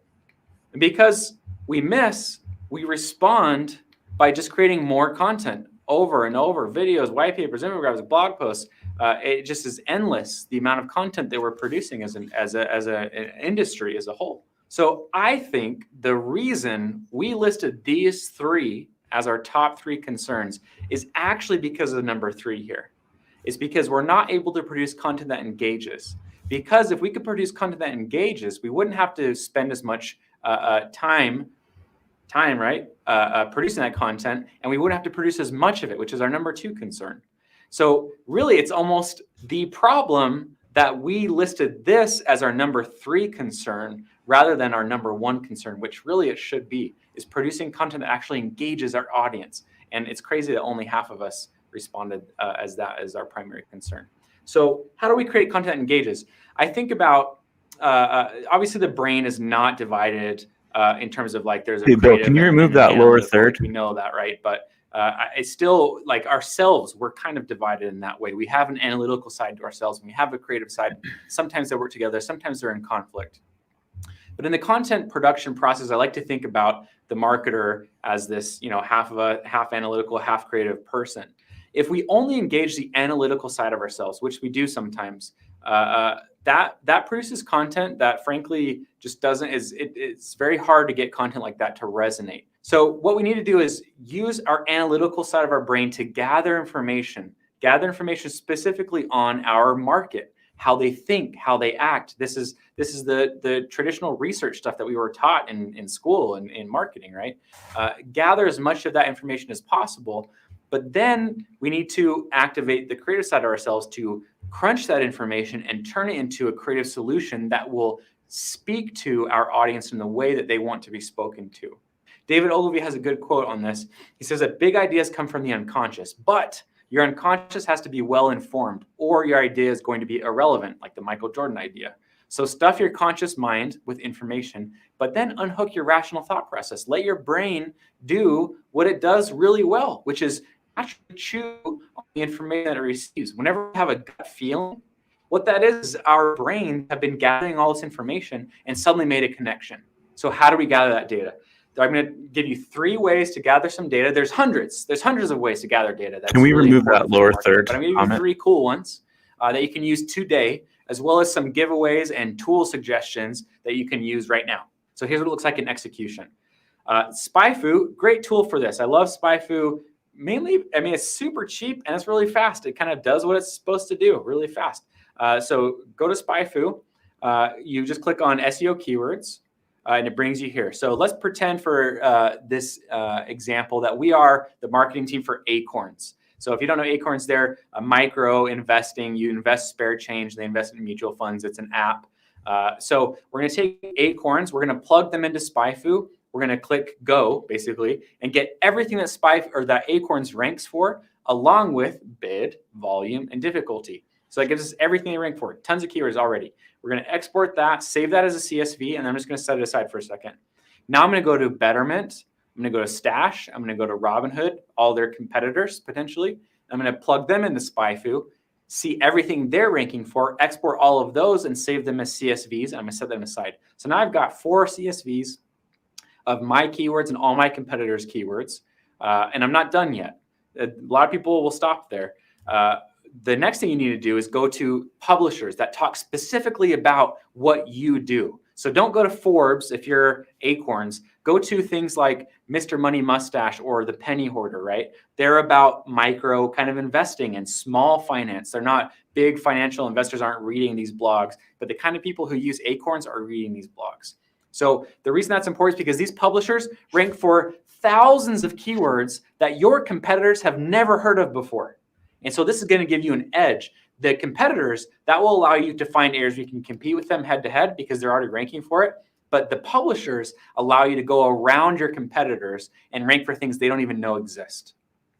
So then you're going to take all these CSVs, you're going to smash them together, you're going to remove duplicates. This is what it looks like, and it should be tens of thousands of rows long. Now, how in the world are you going to sort through all this data quickly?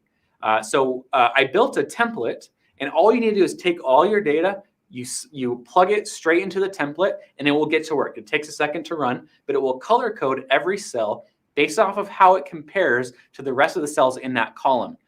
Basically, green means good, red means bad. So now all you have to do is look for the keywords that are green in every column, which means that they're in the top 70% for each of the metrics.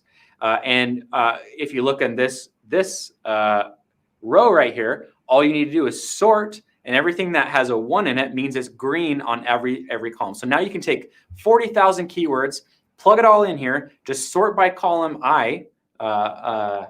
J, and it will bring everything with a 1 to the top. Now, all you need to do at this point is select which keywords are relevant to you and to your market, and boom, you're done. You've managed to sort through and find the best opportunities in a huge array of keywords, and that's going to accelerate your ad campaigns. It's going to accelerate your content production, your SEO, yeah. So I'd love to give this template to you. I'm on LinkedIn a lot, so connect with me on LinkedIn. Just search for Paxton Gray. I'm probably the only one you'll find there. And then just connect with me and send me a message and say, hey, I'd love access to that keyword research template. I'll give you a link where you can go download it. I'll also give you a link to a longer webinar that shows you step-by-step how to use it because it can get a little bit complicated. Here's a little case study of what this looks like. So Blendtec, they're a company that produces blenders, right? Most people know them because of Will It Blend, but there's some limitations of this campaign. Primarily, it's not impossible. It's really hard for them to capture leads on YouTube. Every time they start to do something that's more commercial, their subscribers start to go down. And the audience is limited. Like these guys blend up a bunch of stuff in blenders, which is really cool. But who do you think's in the market for that kind of video? Really, it's like a lot of teenage boys. They want to see a bunch of stuff destroyed in blenders, and it's awesome. It is cool.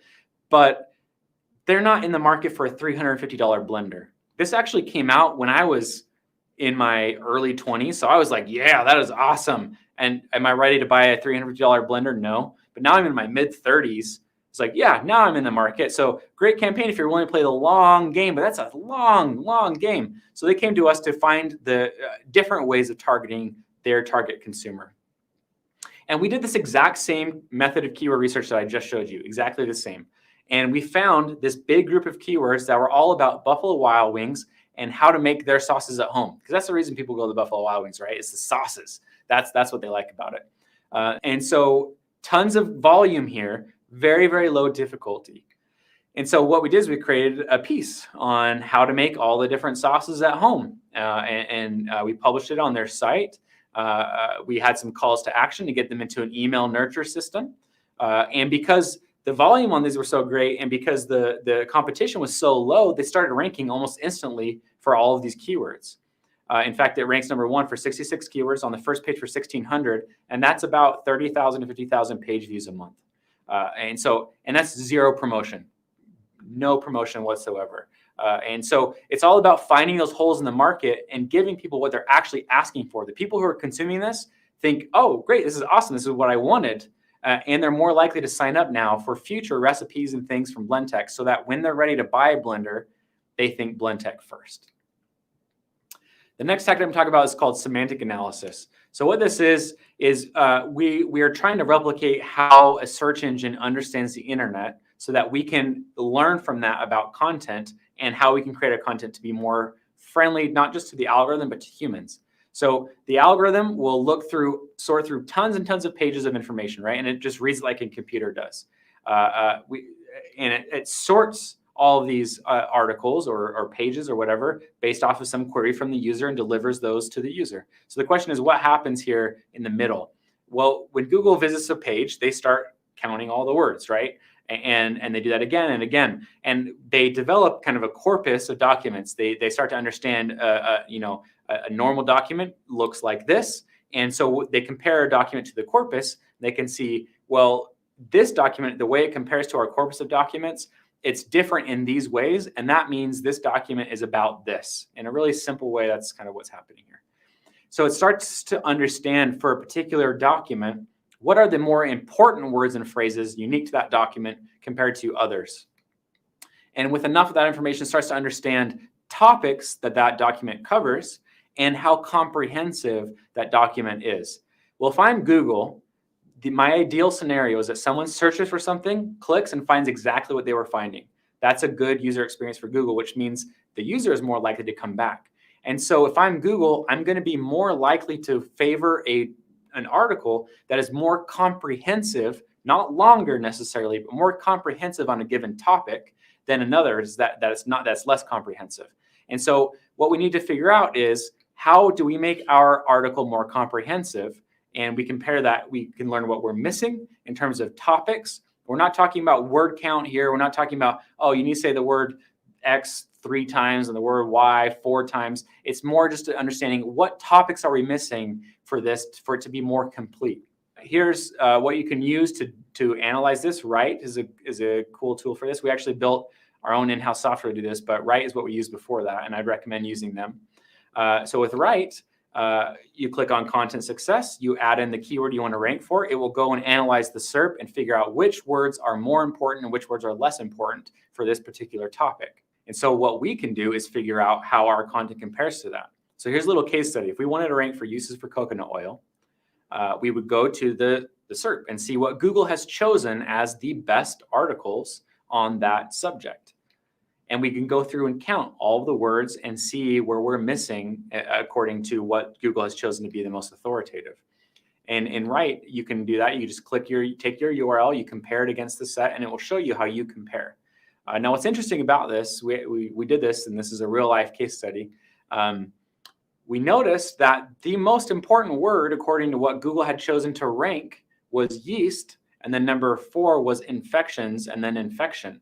And we are the green dot. We're talking tons about coconut and lauric and other things that you would think are attached to coconut oil, but we didn't talk about yeast infections at all. And the reason this is so important to me, and I know this is kind of perhaps an awkward subject for some, this piece was written by some guy in his 30s, and he's not thinking much about yeast infections and when he's trying to create a topic or a piece of content that's complete around coconut oil. But this analysis showed us that we missed a topic. And yeah, if we add that, that's better for SEO and that will help us rank higher. That's true. And we want it for those reasons. But this also allows us to make content that is more complete for the user. If someone is interested in that element of use for coconut oil and we just skip it, that forces them to go back to Google and find some other answer to that question. Instead of us providing the complete analysis of uses for coconut oil. So here's the piece. We added those missing words and phrases and topics, and rankings followed. In fact, this is the piece right here. So they were getting pretty great traffic, but we added those missing topics here, and within 2 weeks, almost doubled our organic traffic. And then here's another piece to show that it works on brand new pieces as well. This is a kale smoothie article. And we did the semantic analysis changes here, and we almost tripled our traffic within, again, 2 weeks. So it's very, very fast, instant results. But it's kind of some work to get to the place where you understand completely what are your missing topics on a given subject. And again, it's good for SEO as we see here, but I think what's more important than that is it's good for users. It helps you create content that's going to answer their questions. We worked with a big client in the finance space who they didn't really understand or believe this, and so we said, well, let's do a bake-off. They had an entire kind of magazine-style production team. We had our kind of gritty, on boots on the ground kind of people who were doing the keyword research and semantic analysis. And we said, you produce 7 pieces, we'll produce 7 pieces. We'll put them live at the same dates, and we won't do any promotion of them. Let's see how they do. Pages that were written with the keyword research and semantic analysis data ranked for 5 times more keywords and earned 12 times more organic traffic within 1 month than the control group. And the best piece that we wrote within 1 month was ranking for 141 keywords. The best in the other group was ranking for 36. And what's really interesting is we then promoted both sets with equal links. And we saw that those promoted in the articles promoted with links that were written with the keyword research and semantic analysis improved by 400% in terms of organic traffic, and control group saw no increase in performance. So that's a really great way. The 2 great ways so far to gather data on how your audience is thinking. This last one I call the human algorithm. It gets a little more, it's a little less sciencey and a little more heart, but some really cool tools I have in this one as well. So let's pretend for this example that we are the Betterment marketing team. And I say to you guys, all right, guys, we got to create a bunch of content for Betterment. Go. Like, let's create some good content. Think about what you would create. Many people would say, like, let's do 401k stuff. Let's do tax stuff. Let's do IRA stuff. Great. So here's a cool tool, Follower Wonk. It analyzes Twitter bios. In fact, there's a better tool that I would recommend now called Spark Toro. Look into it. It's similar but better. Anyway, Follower Wonk. It's also a great tool. It's really cheap. You add in a Twitter handle, and it will analyze all their followers, a bunch of information about their followers. And you can see it here. You can see where they live, when they tweet, what kinds of things they tweet, which is cool. This is my favorite part. This takes all the bio information that they put on their Twitter bios and puts it into a big word cloud. And what do we see here? These are the people that follow Betterment. They're fans of Betterment. We see love, husband, father, sports fan, California, and New York. Now that we know this information about Betterment's audience, what kind of content would you create now? Magic Johnson, right? He is worth $400 million. A-Rod, we've got East Coast, we've got West Coast, tons of money. What do these guys do with all their wealth? How do they manage their portfolio? Imagine if Betterment got a little bit of time and sat down with them and said, tell us about your investing strategy. Heck, why don't they go to Shaq? Shaq's a better businessman, maybe even than a ball player. What is his philosophy on business management, on wealth, on how he handles his finances? That would be fascinating. And that market would eat that content up. That would be right up their alley. That hits the East Coast, West Coast sports fans that are husbands and fathers. What about creating content about how to be a better dad and take care of your family with a life insurance policy, or how to set up a college savings plan for your kids, right? So many ways to talk to that audience and show them that we know who they are. And this is what Betterment's creating. Just stuff on the market and why there's turbulence and this isn't bad content, and I don't mean to pick on them. This is really what everyone's doing. What they're doing is they're trying to appeal to everybody, and in my opinion, they're kind of appealing to nobody by trying to appeal to everybody. This should be more in line with who their market is and how they speak and think. Here's a little case study I'm going to end on. eFile Cabinet, they're a client of ours. Love this company, amazing executive team. Like, they're so cool. eFile Cabinet, they are a document management system for accountants and for HR and for mortgage loan officers, anyone who's dealing with tons and tons of paperwork. You can take all your papers and they will use OCR. They'll scan it in. They'll deal with your management, storage of those, any compliance issues that you have with that paperwork.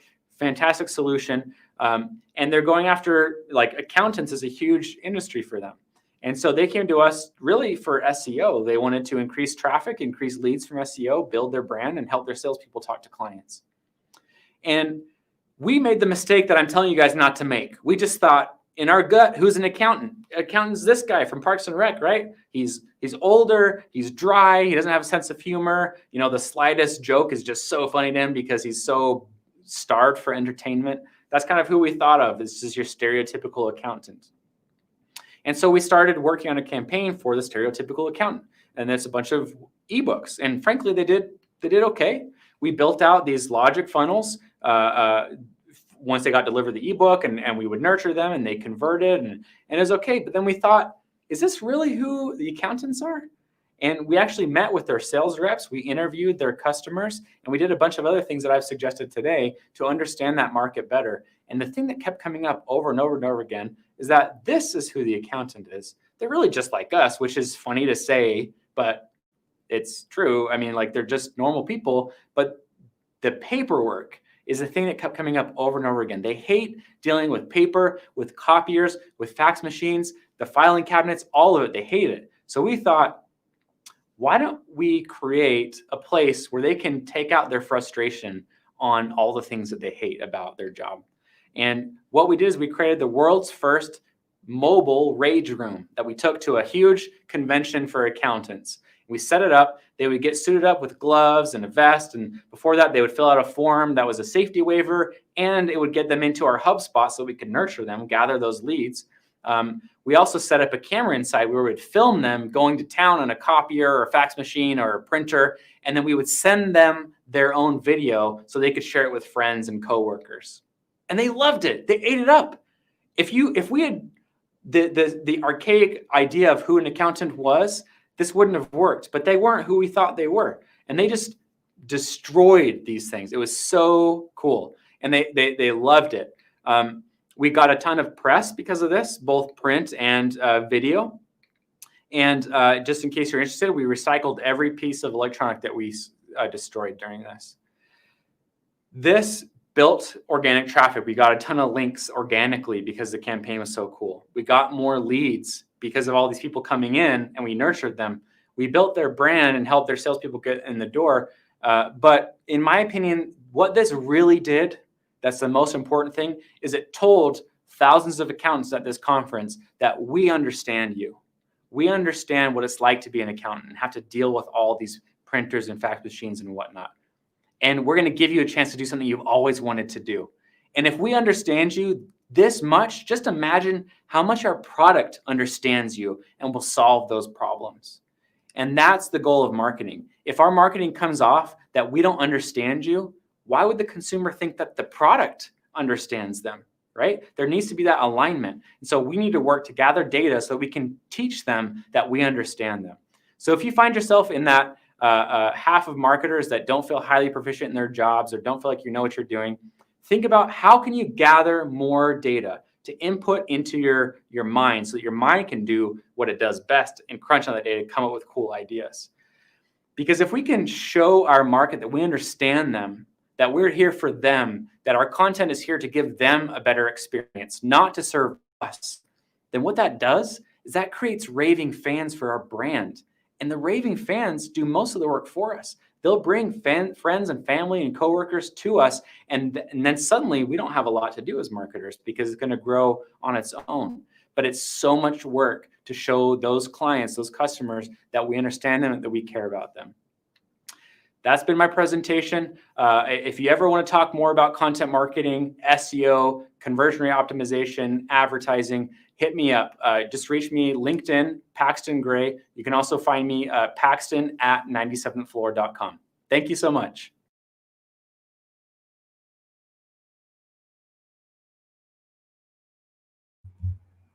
Oh, you're muted, Bill. Guess I need to take myself off mute. So thanks again. Anybody have any questions? Feel free to bump them in the chat, and we'll get them answered.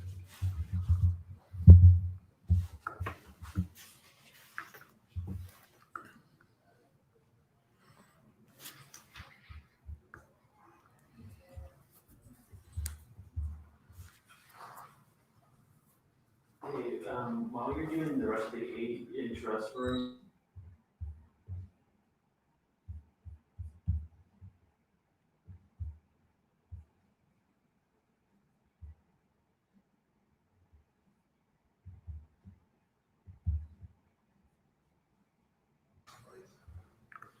Looks like Okay, it doesn't look like we have any questions right now. So how do we get in touch? You mentioned your Twitter. Is Twitter the best way? LinkedIn is great. So if you just search Paxton Gray, and then you can also send me an email, Paxton, Paxton @97thfloor.com. That's 97thfloor.com.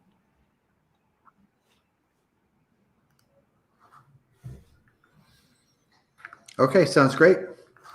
Just give it just another minute for any questions. And I think we have right now we have next up, we have our lunch break, or is it? Lunch break. We have a lunch break for a little bit till 1 o'clock Central Time. Then we'll rejoin in the 8. Yes. Then coming up, we also have the panel discussion. Right after panel discussion and Susan Winograd, our next keynote. That'll be in the AHREF's room. Any more questions, comments?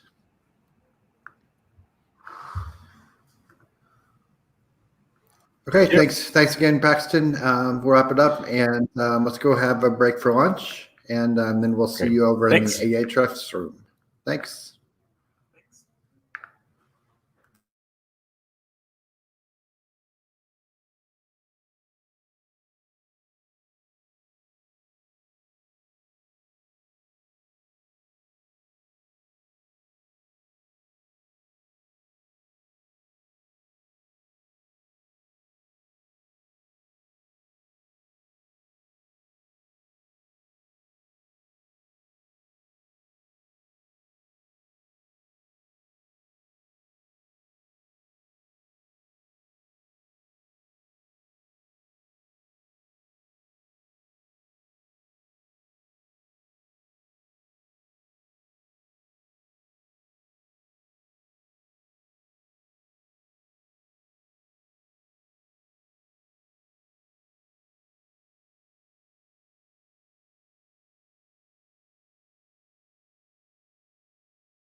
Hi guys, it's Bill Hartzer back from our break in our great session.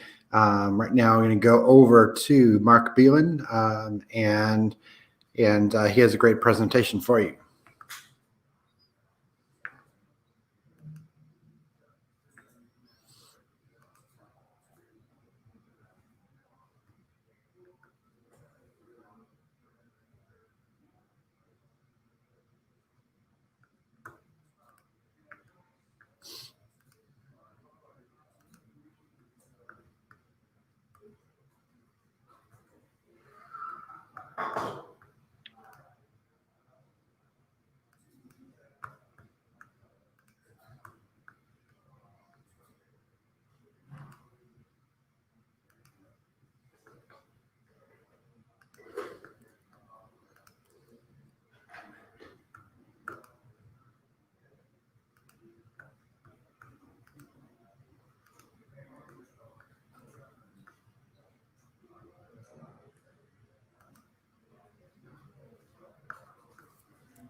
This is from Andy Sullivan, liaison, responding to a question about what users should look for when you're. Hi, my name is Mark Beelan.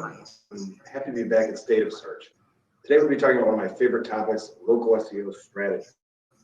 Talk a little bit about hacks too. I want to give you a framework for a long-term sustainable local SEO strategy. Well, the presentation is about local SEO, and I'm a local SEO. I think a lot of the tips and tricks will help traditional SEOs and anybody working on strategic goals. I'll tell you a little bit about myself. I am the founder and principal of Search Lab. We're a boutique agency in local SEO and paid media. I have a video series that comes out every Thursday called Suds in Search, where I interview the top digital marketers in the world about their area of expertise. I would appreciate it if you check it out. My agency also has a video series on Tuesdays about local SEO called Local Search Tuesdays with Greg Gifford. Anytime I'm in Texas talking, I like to remind people that I was a football coach. I know of the football loving tradition in Texas, and this is me. I was a football coach from a couple of years ago, and I want to talk about hacks a little bit today, and how to build a strategy. And I think there's a good story from my coaching career that might bridge into local SEO strategy. So on this field, we are at the field of our most hated rival, St. Lawrence. In 2016, we were about to play them in the championship game. So this was for all the marbles. Towards the end of the night, my co-defensive coordinator found what I would call a hack. He figured out that where the running back was in relation to the quarterback would tell us whether or not the offense was running the ball or passing the ball on the play. And if they were running the ball, we would know pretty confidently what kind of run it would be. This seemed to me to be, everything we needed. We had the hack, we had the cheat code.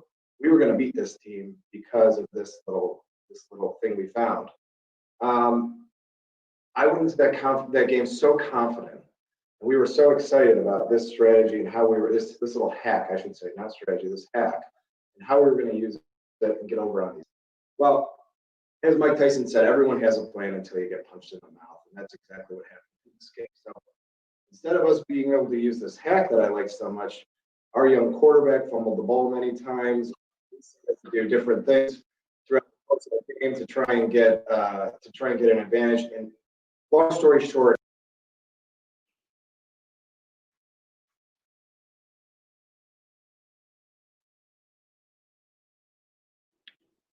hi, my name is Mark Beelan. I'm happy to be back at State of Search. Today we'll be talking about one of my favorite topics, local SEO strategies.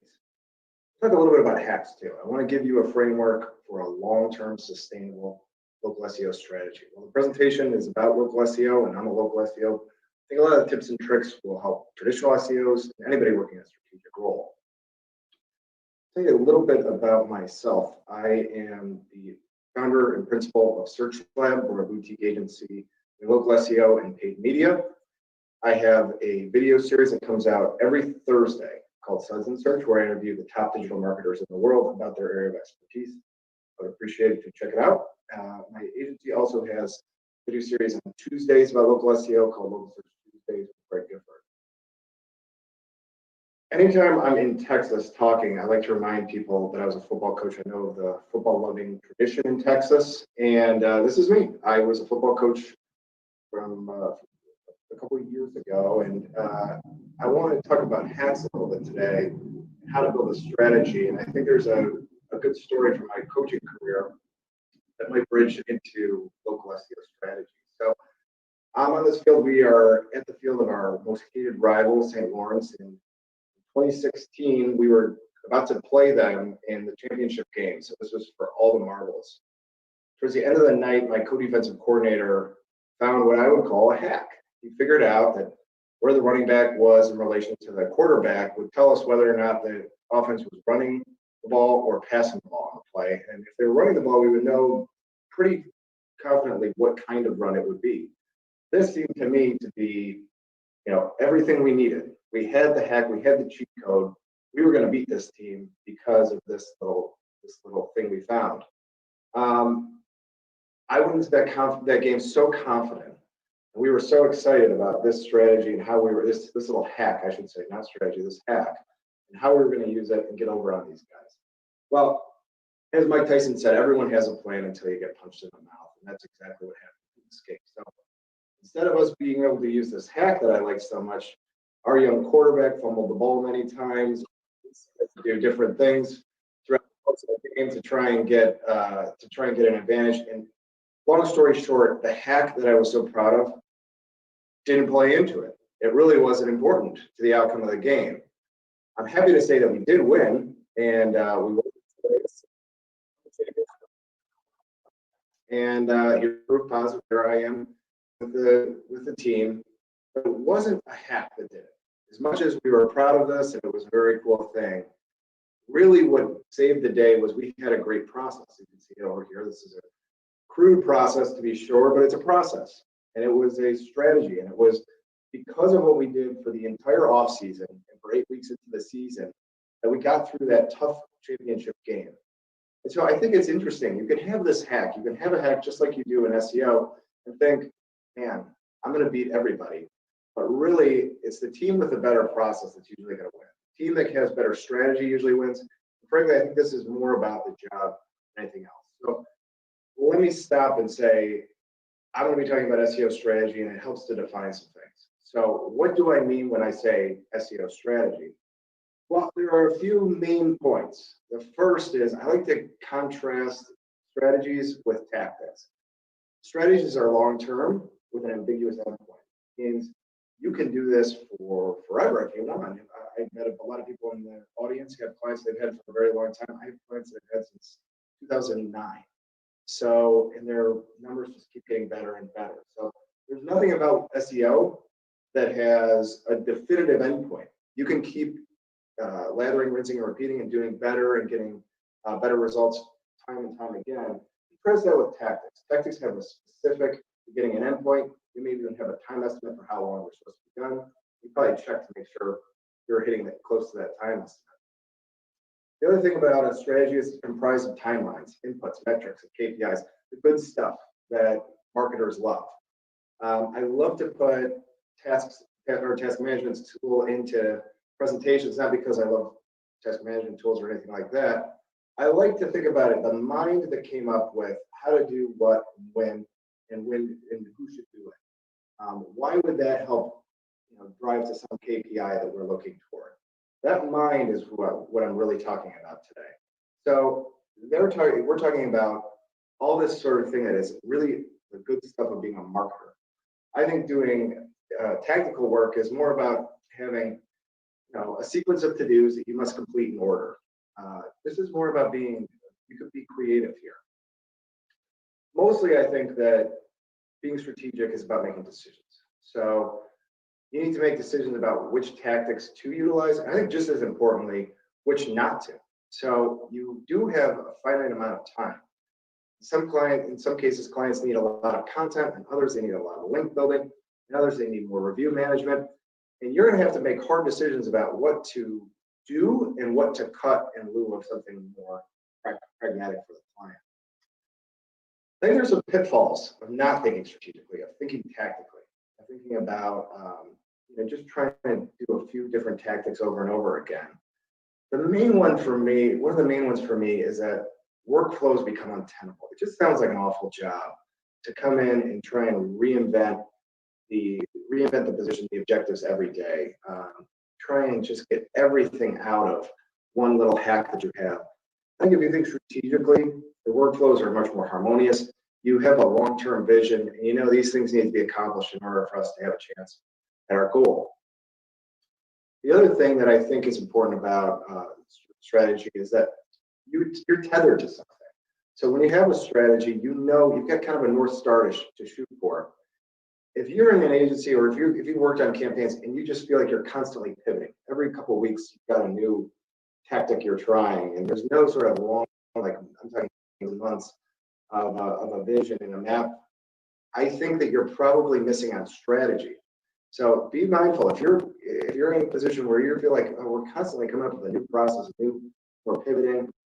Very likely you have to have a long session on the whiteboard and come up with a better.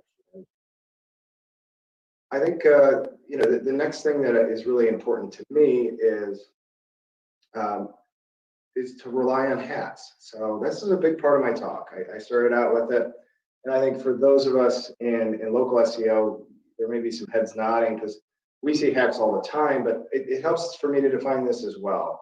So a hack is not the same thing as spam to me. I think there are different motives. It's very often not, intentionally violating some guideline from Google. It's more often like you're relying on something that is not sustainable. And so I'll give you some examples from local SEO, but really what it does is it gives you maybe a short-term boost where the outside looks like the left side of the sample, and really long-term, you're going to have a rotten interior. So a local SEO, there's an example. Google has a real sensitivity to relevancy signals. And really what that means is that if you put a keyword or the city name in the field where your business name goes, Google tends to reward that. So I walked by, this locksmith is right down the street from my office. I actually walked by to make sure none of their signage said Chicago. But if you look, they've added this word Chicago in there. That's not because it's the name of the business. They've done that because they think it will help them rank for Locksmith Chicago or Security Doors Chicago. And so it's a little bit of a hack. There are some really hilarious examples of this where it gets really egregious. Here's one from a competitor of one of our clients where they've just put a million keywords, a bunch of town, or I guess the same town a handful of times, and the business name just looks totally ridiculous. Again, the hack here is that you're taking advantage of this sensitivity for relevancy from Google, and that you will hopefully appear better if you're this Kelly Construction for terms like home repair or residential builder in Crown Point. Unfortunately, even if Google doesn't handle these as well as you might like, really great SEOs like my friends Jason Brown and Ben Fisher, and for that matter myself, are going around and trying to take these down. So even if Google's not getting you, consumer vigilantes in the local SEO community will probably edit that. And to the extent that you're benefiting from it much right now, it won't be a long-term thing because sooner or later, you're going to have your business. Another example of a local SEO hack are what I would call crappy city pages. Before I go any further, I need to say I have no problem with city pages. In fact, I think city pages are great. As an example, I recently moved from the city of Chicago to a nearby suburb called Glenview. And when you move, you hire a lot of contractors, you need a lot of stuff done at your house. And so it's very helpful to me when I'm searching to know, okay, you're a contractor located in Chicago. Do you actually work in Glenview? Do you have examples of your work? Are you really involved, or is it just something that token you put on your website? A really good town page would have, pictures of a project you've done. They may have a testimonial from a happy customer. If they really want to go the extra mile, they'd have a video testimonial from a happy customer. They get involved in the local community and sponsor a little league or become a member of the Chamber of Commerce. You'd have sort of these like trust badges on your city page. You'd have totally unique content from any other city page on your site. But a lot of these local SEOs, these hacky examples, they'll do this. They'll have a page that's got Genoa, Illinois on one, and then they'll have Lincolnwood, and the content is exactly the same. All the headings are the same. All I did was find Genoa and replace it with Lincolnwood. I like to not give these kind of hacky examples, I like to give them the best sort of motives, the best motives. I think they probably thought this would help. Maybe they even saw it from a competitor and they wanted to mimic it. I don't think this is spam necessarily. I don't think this is somebody who's trying to act in direct violation of Google's guidelines. I like to think that they just don't know, and they don't know to have a strategy to really do that sort of work. Because think about all that stuff I talked about on a positive town page. You're going to need a writer, an editor, perhaps somebody to do video production. You're going to need to find a happy customer in that town. It's okay with you taking pictures and putting a testimonial on. You're actually going to have to do the hard work of becoming a part of that community. And to do that at scale is very hard. So the reason for this hacking is like there's a lot of suburbs. You want to get your name out there to all of them. A strategy allows you to be intentional, allows you to be slow, but really focused on making good town pages that will help you rank. My other favorite local SEO hack is, it has to do with reviews. There's actually quite a few in reviews, but this is one of my favorites. So this is Ross Chiropractic. The doctor's last name is Ross. He has 16 reviews. As you go through the reviews, you'll see that a lot of people from the Ross family have reviewed this chiropractic facility. Eric Ross, Diane, I wish her name was Diana Ross. Diane Ross has also reviewed. What you're seeing is just that they're getting their family or their friends to review them in hopes that they will have more reviews or more positive reviews than their competition. And it's certainly understandable why they want to do this. Reviews are so important. It's a big prominence signal, and it's a great way for you to show potential customers that you really do a great job. There's a problem with this. You're going to run out of friends and family. It's not a repeatable process. So instead of Ross Chiropractic doing this, I would recommend they talk to my friends at Together Up. Great tool that you can send out a text message and an email to all your previous patients and make sure that they leave you reviews. You can kind of learn from those reviews you get back, which is great. You probably should train your people, your front desk people, and the chiropractors who work at your practice, actually asking for the review. That's one of the best ways to do it. And then another way you can do it is just make simple marketing collateral. Have a placard on your front desk, hand out leave behinds. We even use a QR code, so it's really easy for them to ask for a review. But that involves a strategy. It involves like actually really putting in the work. And these hacks, I think, will always lose to a long-term sustainable strategy. Okay, so I've talked about some hacks. I've talked about why you need to have a long-term strategy. What are some recommendations I have? Well, I'm going to start with some big picture things first, and then we'll get really into details in just a moment. So my first recommendation is that one person has to own the strategy. So if more than one person is accountable, nobody's accountable. That's something we say here at Search Lab. Here, the individual consultants will own the strategy for their clients. So we have, as our Vice President of Search, Greg Gifford, one of the most famous SEOs in the world. He owns strategy for not one client.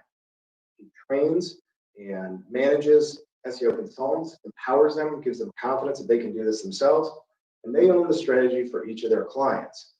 And that way, we know how to kind of assess how our people are doing. They are empowered. They feel like they really have accountability in this. And I think that's important. If you're at an agency or if you're doing work with somebody and nobody really owns strategy, so like, who is in charge of the long-term strategic vision of this, and you can't answer that quickly, I think it's time again for a whiteboard session with your team. I have another recommendation, which is, over time, strategies need to be evaluated and adjusted. So how are you going to do this? You can't keep going forever. Even though I'm a big fan of strategy over tactics, you still need to have some sort of adjustment over time. And so I'll tell you how we do it at Search Lab. We're intentional. We have in our link building campaigns, we adjust and evaluate every quarter. So every 3 months, that whole strategy is looked at, what worked, what didn't work, how was our prospecting, how was our outreach, and we make decisions about what to keep, what to take out, where to go next, and how to return that information back to the client. Our content strategy is adjusted every 6 months. Now, before I go further, there are some cases where we would just stop a strategy altogether. If there's some important KPI that's dropping, or we see something that's sort of peculiar, we will stop and kind of call a 911 drill. But in general, those are edge cases. For your garden variety client, we're going to adjust content every 6 months. We're going to watch and make sure that that's performing as it does, just because I think content's a longer term play. For our client cadence, we're going to want to check in with our clients every month at a minimum, because we think it's really important to have clients aligned with strategy. So I think, was it important that we have link building check-in every 3 months instead of every 4 months? No, we could probably make it every 4 months. It would be not the biggest deal in the world. The point is that we were intentional. We say, we're going to check on this. We're going to have a meeting and edit and evaluate how things are performing and adjust where necessary. The last thing, I think that you want to be careful of packaged SEO services versus customized SEO. I'm a really big fan of what we do in terms of customizing the campaign for each individual client. I think that each client has different things that they need. Again, some clients need reviews, some clients need content, some clients need links. And if you were pigeonholed to a package, I don't think that's going to go very well. We certainly start out with a skeleton frame, the local SEO campaign, but very seldom is that exactly what the client gets. There's always going to be some adjustments. So, for example, we customize reports for each client. We use Data Studio to do it. This is a picture of one of our clients back from August. And each of these reports is customized. So each client gets one that's specifically for them. If they're, if it's really important to them to have traffic that goes from the center, it's really important for them to have phone call conversions or lead form conversions, we'll adjust and adapt our report for their specific needs. I think it's really important, especially in terms of reporting, that you're listening to a client, you know what they need, or you know what they're going to really care about. You customize your report for it. I mentioned it just a moment ago, but to really customize a local SEO strategy, I think the client is key. I was really lucky to be on SEO Chat a couple of weeks ago. If you're not familiar with SEO Chat, it's basically you go on Twitter, you follow the hashtag SEO Chat on Thursdays at 1 o'clock Eastern.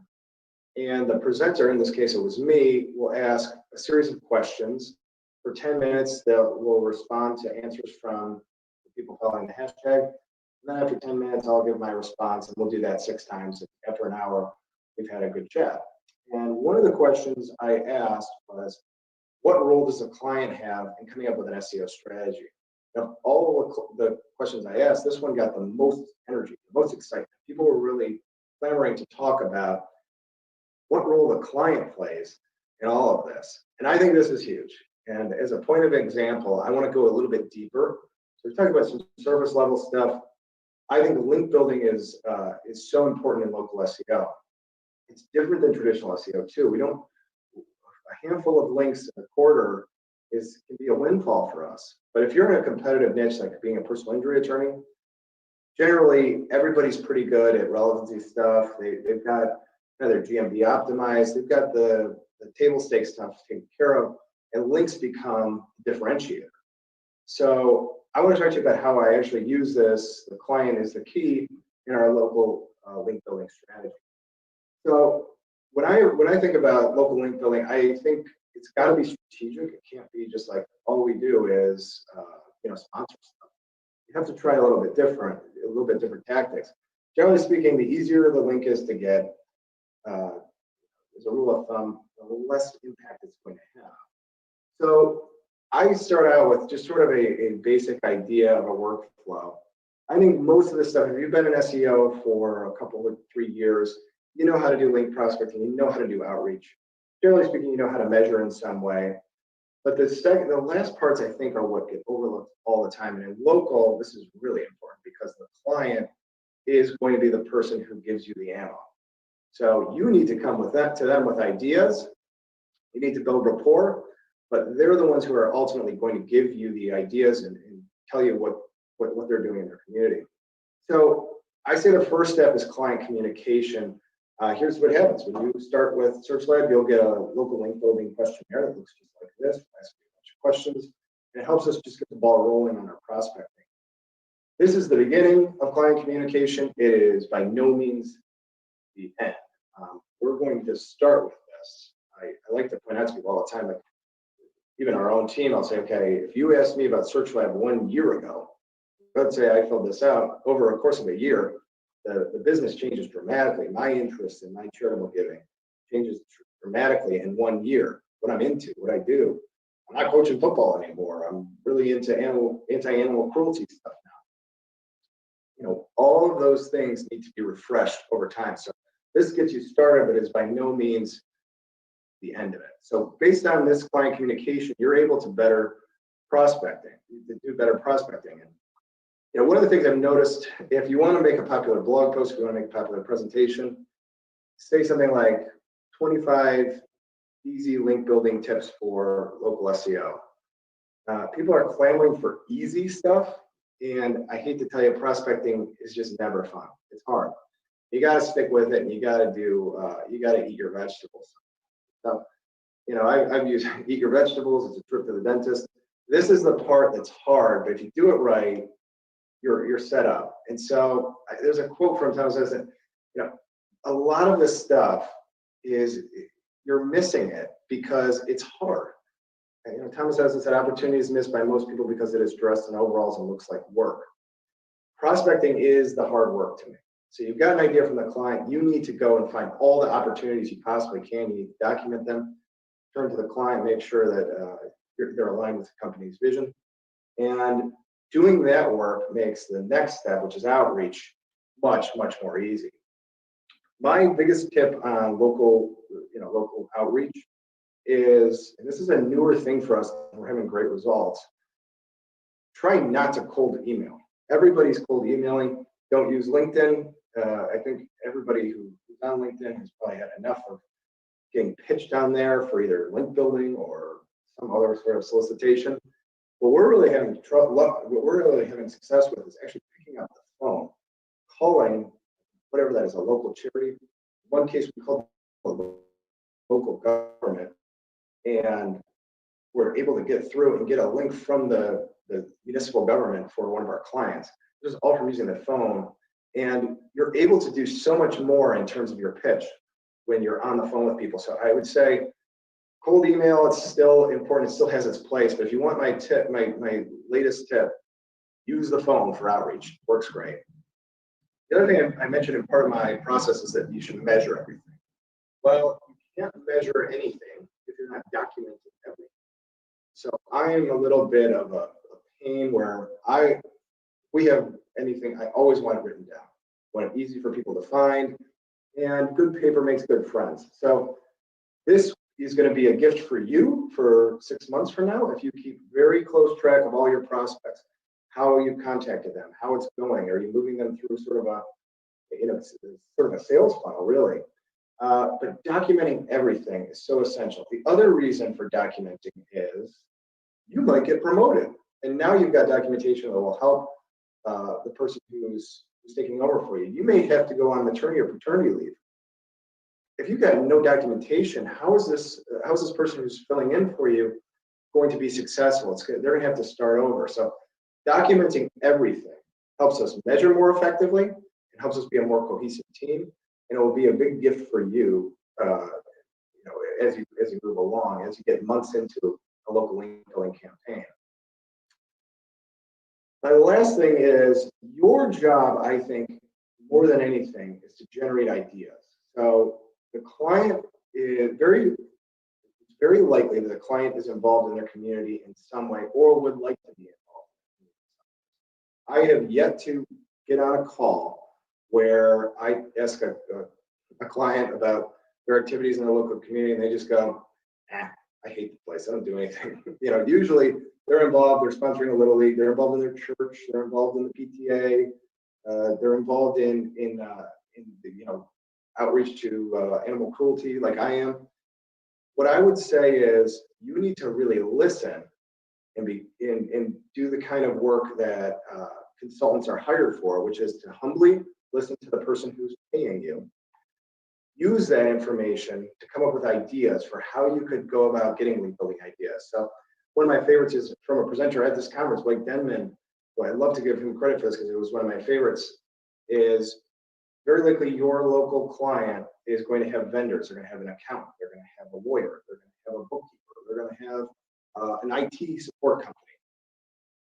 You need to come up with the idea of saying, hey, client, why don't we reach out to the IT company and I'll leave a review on your behalf. It'll look like a testimonial from you to this IT company. Why would they say no? Of course, they're going to say yes to that. It will link back to your website. You'll have a strong local link, and you can do this for 8 or 9 vendors.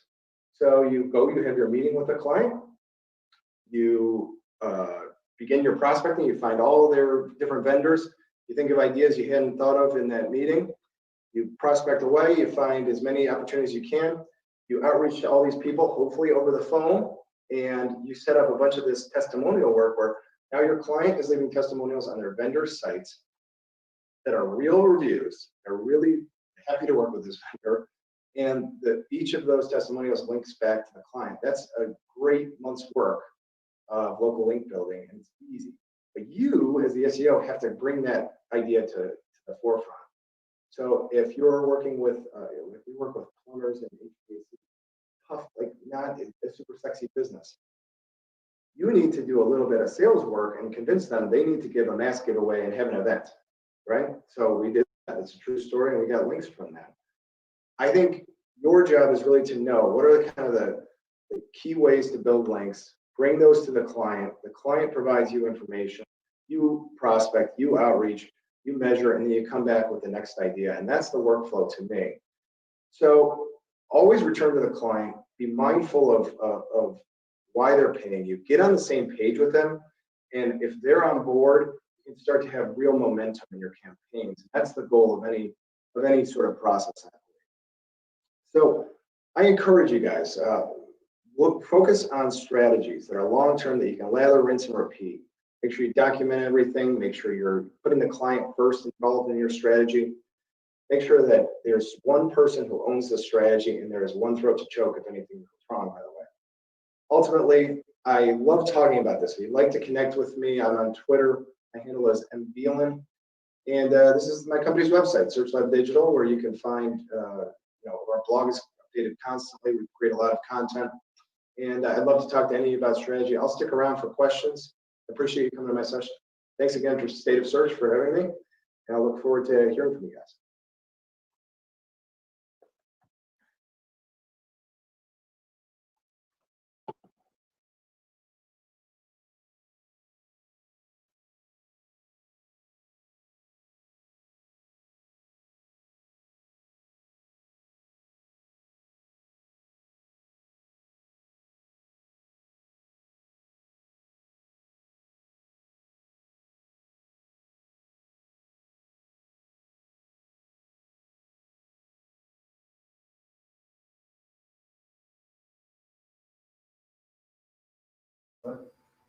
He says it's been 15 minutes. Should be a 30-minute. Thanks, Mark.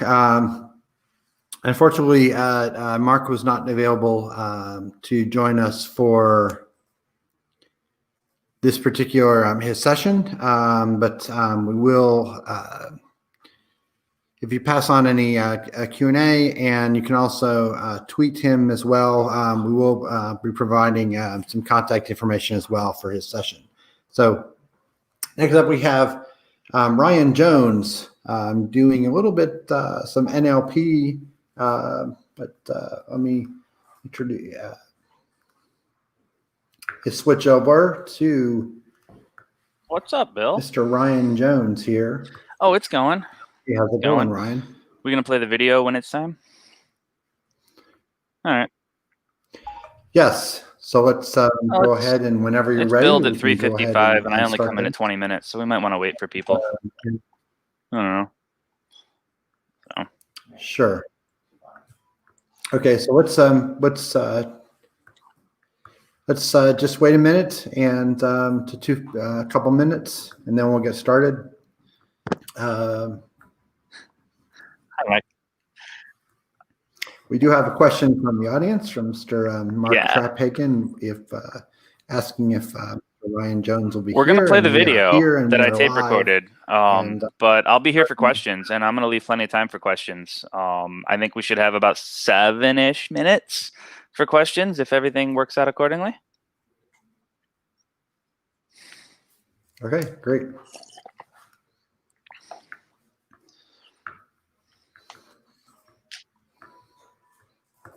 So I'm just going to go. I'm going to go on mute, and then we'll Cool. get started. Yeah, and we don't need my head in the video when we play it. We can just play it. I think people have seen enough of me for today.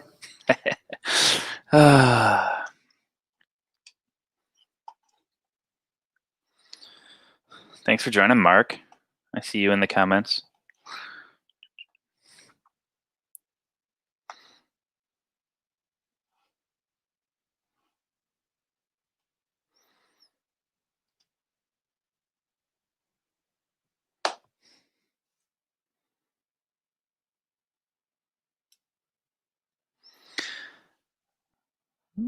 That looks like part of my deck. Here we go.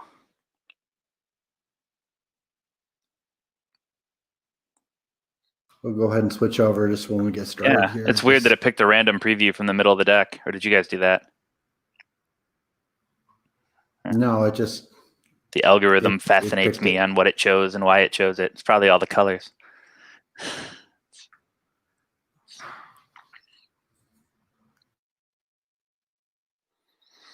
Maybe I should tweet about this. Let's tweet about this.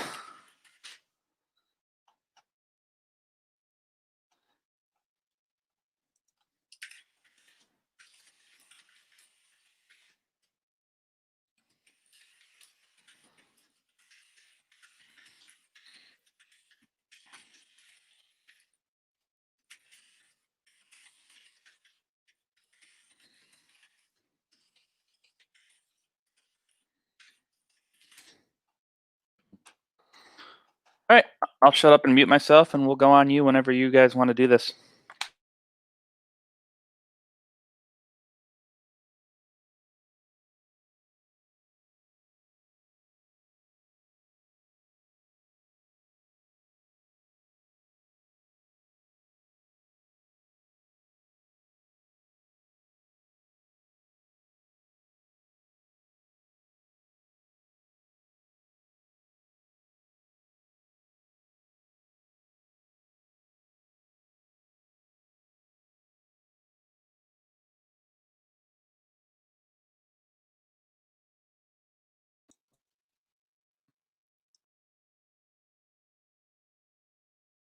If you guys have questions or comments, load them up and in the comments, and I'll answer them when we get finished.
What's up, State of Search?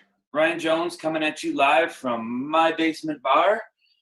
Figured since we can't have a drink in person, we'll do the next best thing. So I've got my whiskey here. And since I'm recording, this is like take 19. So this is class 2 or 3 of whiskey. So you guys are in for a real treat.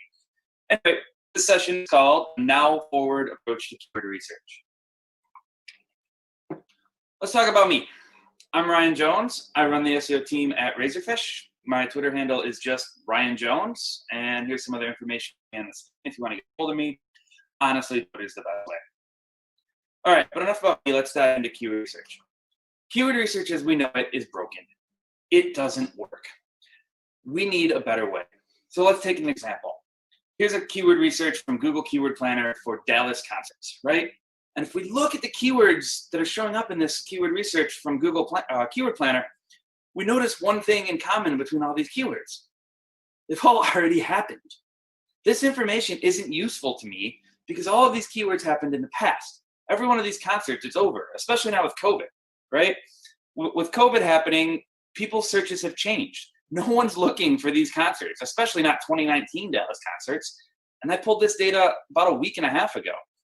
2020 is almost over, and Google's telling me 2019 keywords. We need a better way. Current keyword tools, whether it's Google or any of the other famous tools out there, because they rely on Google, use old data.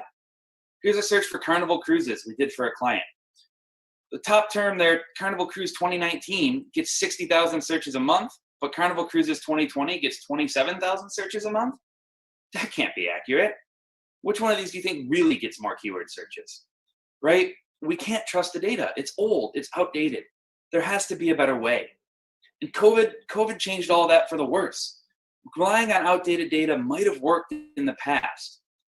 But ever since COVID came along, searcher trends changed instantly. People suddenly started a whole new way of searching. How we behave online, how we act online, what we look for, what we do. Everything changed overnight. And everything became about what I'm going to call now forward. What happened in the past doesn't necessarily correlate to what's going to happen in the future anymore. Because things are constantly changing. It's 2020. Our world is upside down. We have no idea what's going to happen next. We do have liquor, though.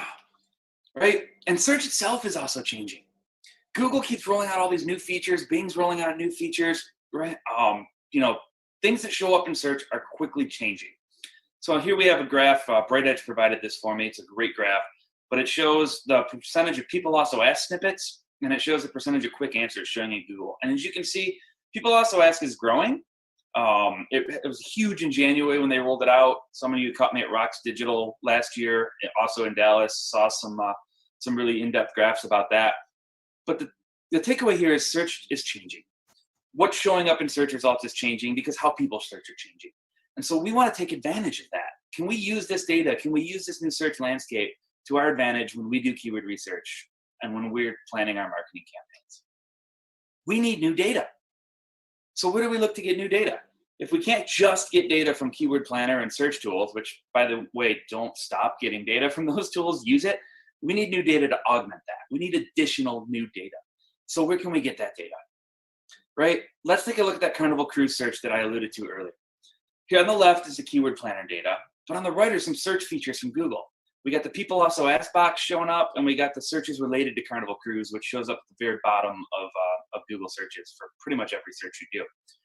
And if we look at this data, the people also ask questions are way more up to date.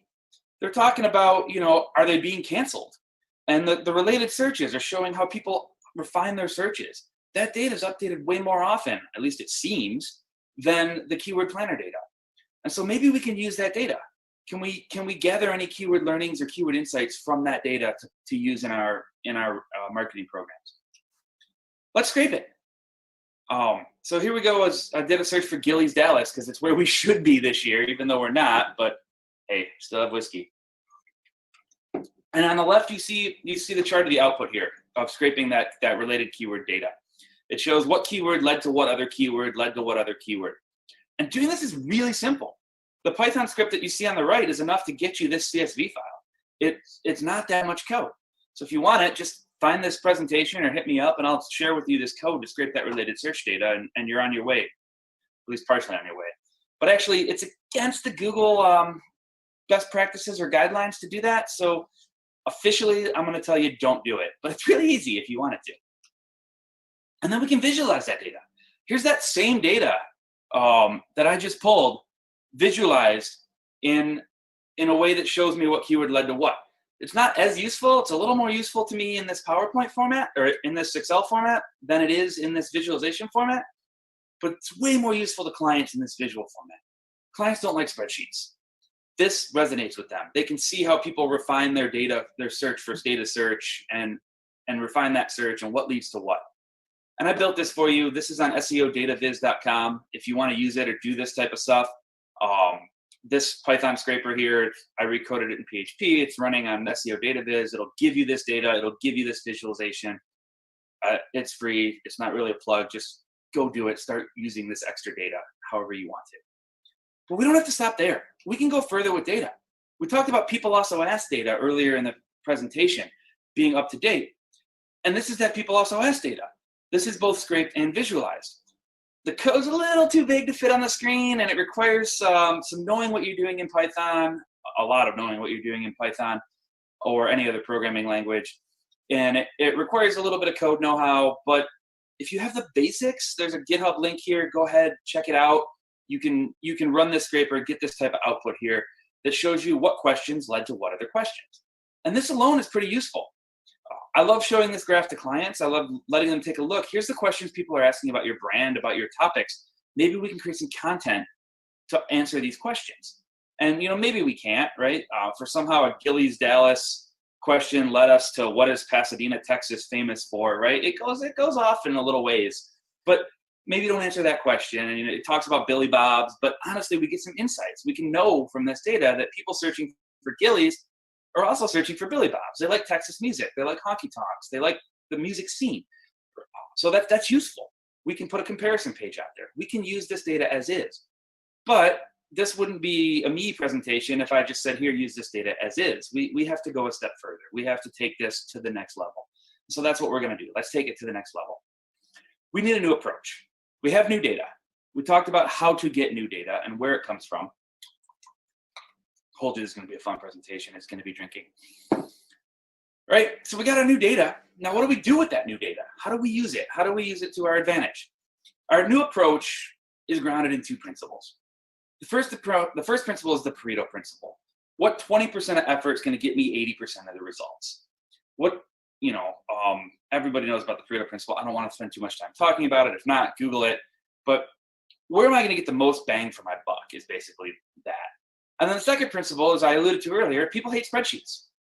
If I give a spreadsheet like this, I forget what this is an export from because I can't see it, it's far away.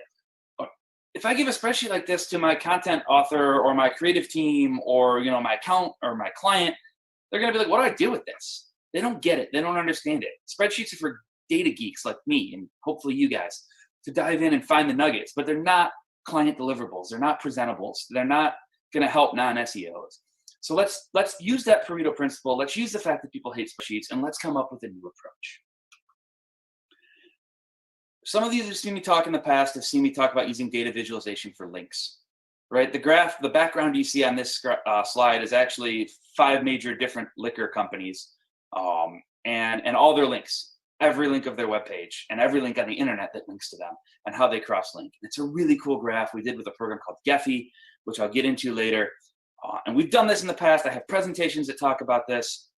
But we want to know, can we use this approach for keyword research? It works really good for links to graph them in a network. It's pretty cool. It's great. It can be useful when looking at your own website, to find broken links or find orphan pages. Again, whole different topic, whole nother presentation. Hit me up. We'll talk about that. Point is, how do we use this approach for keyword research? And can we throw in some natural language processing? SEOs love to talk about natural language processing and BERT and RankBrain and all that fun stuff, none of which we're going to get into in this topic. We're just going to scratch the basics, but I hope I can inspire some thought starters to get you guys thinking at the next level and get you guys thinking about natural language processing and how it can apply to keyword research. First, we got to talk about n-grams. N-grams are kind of like the building blocks of anything natural language processing related. If we look at the definition, an n-gram is a contiguous sequence of n items from a given sample of text or speech. and that doesn't help us. Bet you a lot of people are confused by that definition. So let's break it down really easy what an n-gram is, because we have to understand this before we can understand the next few slides. If we take our sentence, this is a sentence. An n-gram is just basically combinations of words, right? So for a 1 gram or a unigram, it'd be every word. This is a sentence. Each word is a 1 gram, unigram, n-gram, whatever you want to call it. For 2 or bigrams, it'd be every combination of 2 words. So this is a sentence. Same thing with 3 and 4 and so on. Trigrams would be, this is a sentence. And this is the very basic building blocks of natural language processing. This is nothing kind of like what BERT does or what any of those fancy algorithms do, but without breaking text down into n-grams, none of those algorithms could theoretically work. So we're gonna stick with this concept here. And instead of looking at actual keywords, we're going to try and look at n-grams and see where that gets us. Right? So this is moving from keywords to entities or to n-grams. And so we took that same keyword research we did for Gillies earlier, and we ran it, broke it down into n-grams.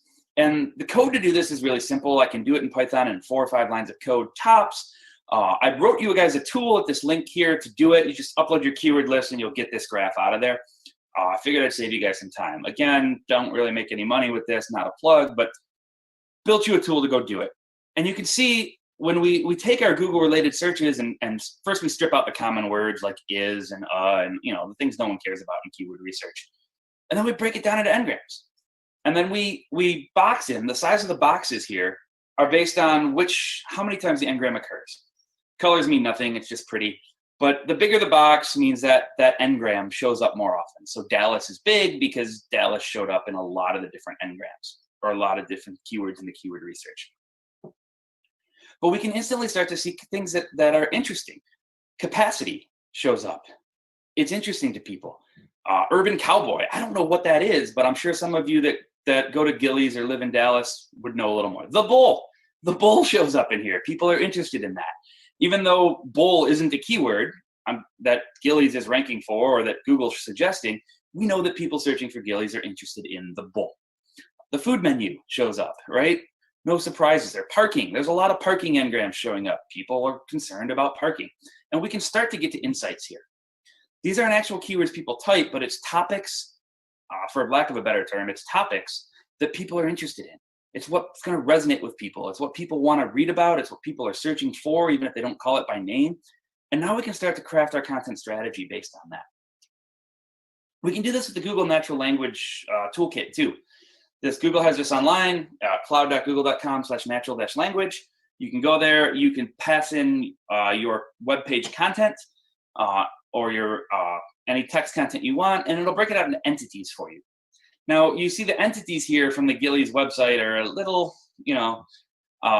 little different because Google's looking at their actual entity engine for things that they know of. And, if we go back here, parking and the bowl and, menu, events, ballroom, those aren't actual known things to Google. So they're not going to show up in here, but it's really worth looking at this too, just to see, what kind of insights you can get from that Google tool as well. We're going to stick with our approach. This is fun to play with and do some cool things with too, probably beyond the scope of this presentation. One of the things I love to do with n-grams though is compare the content of what people are looking for to the content on the actual web page. And so here's what we did for Blue Apron, one of our clients. When we initially took over the account, is we looked at the content on their web page and we built a tool that takes all their website content and runs it through this same n-gram analysis. And then we did the same thing with keyword research that we pulled from various sources. And you can see there's a clear disconnect. The website, at least if you break it down like this, is all about, hey, we ship wine and log in, we ship wine. And if you're Blue Apron, that's probably not the message you wanted to send to customers. It's probably, hey, we got fresh food delivery, right? We can deliver meals. And you can see, or meal kits or any of that stuff. And so the keyword research is clearly different than the content on the homepage. And so that's one of the things we help them fix or are helping them fix going through.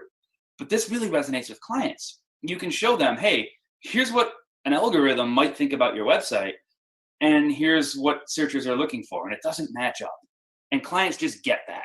It works so much better than a spreadsheet. And you now have the tools to do this. So go use the free tools I did and steal my method, which I shouldn't be giving away in this talk, but go for it. All right. So how can we better display the data? We have n-grams. We've got math, but can we take that a step further? Let's do it. So 3-step process. We want to break the n-grams down into topics. So n-grams is great, but also I don't want car and cars. I want them to be the same thing because they are the same thing. I want to keep track of which topics occurred in the same n-gram as each other, or which n-grams occurred in the same keyword as each other, however you want to just explain it. And I want to keep track of which related searches led to other related searches, or which people also asked led to other people also asked, because I don't want to lose the data about how people refine their searches as they search through Google. And so with the example here with Carnival Cruises, we can start to map it. Carnival Cruise led to Carnival Cruise deals. And so we can start drawing a map between Carnival Cruise and deals because they led to each other. And then there's discount. That didn't show up as much in relation to Carnival Cruise and deals. So it's still linked, but we'll color that a different color. And so now we know, hey, people searching for Carnival also search for deals and cruise. And people searching for cruise also search for discount and deals in their search term. And they didn't search discount as much with cruise and deals as they did with maybe something else that we're going to graph later. And so we can start to draw this picture. And it's not a super clear picture, but it becomes more useful when you add more keywords in.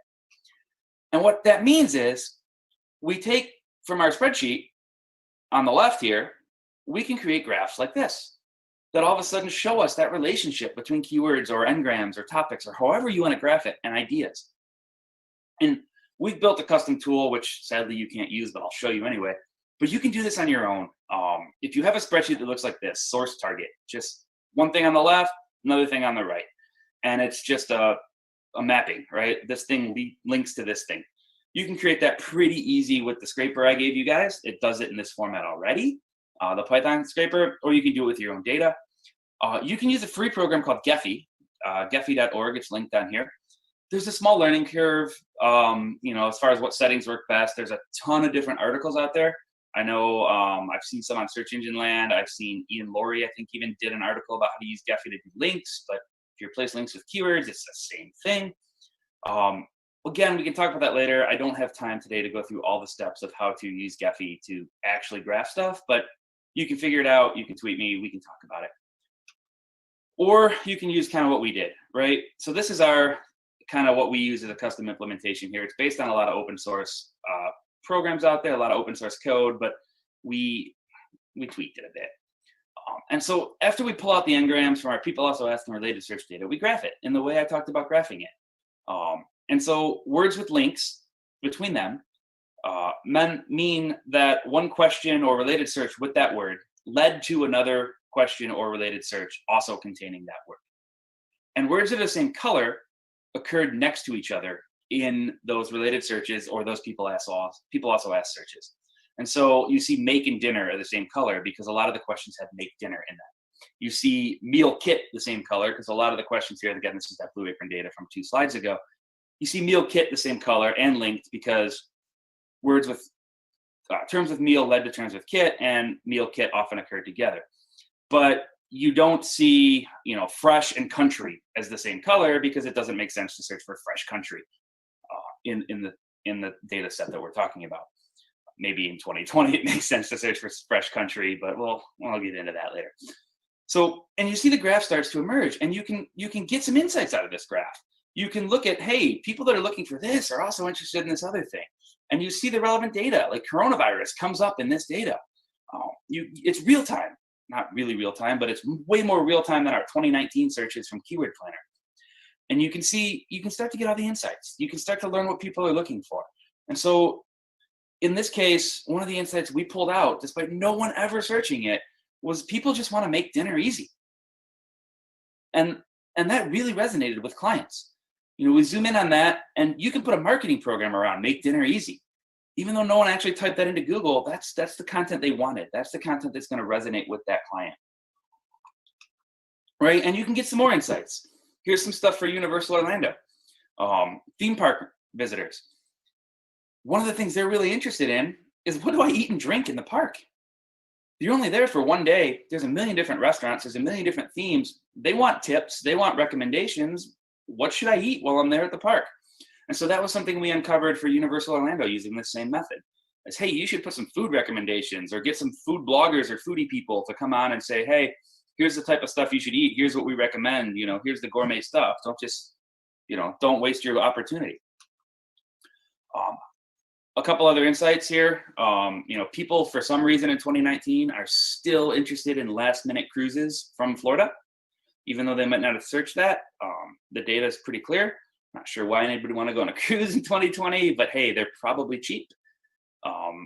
Halloween's coming up. So a couple Halloween insights. Your raisins are the worst Halloween candy, clearly, according to search data. Other than, I don't know, in my personal opinion, it'd be those random generic brown and orange candies. I have no idea what they are, but raisins are pretty bad too. And your dog wants to be a Star Wars character. If you're doing a dog costume, Star Wars character for dogs is it this year. Couple election insights. I'm not going to get political here, but I can see that people in Dallas are really worried about traffic right now on election day. So if you're planning on voting on election day and haven't voted by mail or voted early, you should probably plan a little extra time for traffic, just given the fact of how many people are worried about traffic.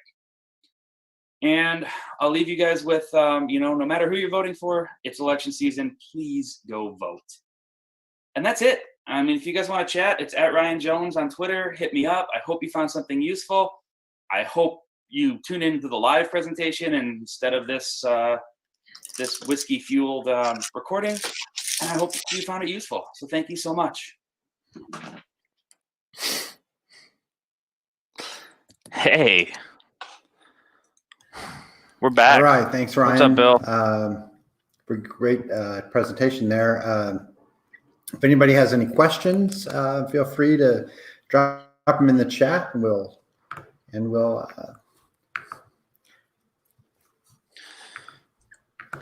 I know there's some of you guys watching, so someone can ask questions. Jesse asked how the heck I don't know about Urban Cowboy, and I don't know. Is that a real thing? Is it a trend? What's Urban Cowboy? It actually was a movie. Urban Cowboy was a movie in the 1970s with John Travolta. Ah, okay. And I'm guessing Gilly's watch it. featured prominently in the movie? Yes. Awesome. Thanks, Jesse and Bill.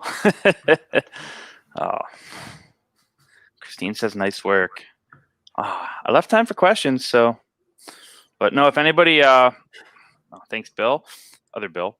If anybody wants to talk about, you know, some of the methods in here, I tried to build you some tools and give you guys some Python scripts in the deck. If you want links or code or talk about methods, just hit me up on Twitter. It's Ryan Jones.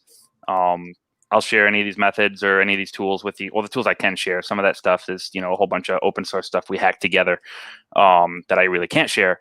But hopefully I shared the methods with you guys and inspired people to use some of these methods, use some of these data sources and tools out there, and, you know, come up with some cooler stuff. Do something cooler than I'm doing, and then share it with me because I really want to geek out about it with people.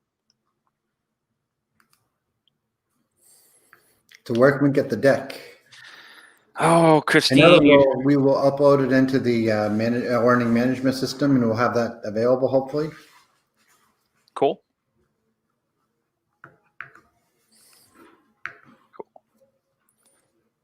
Thank you.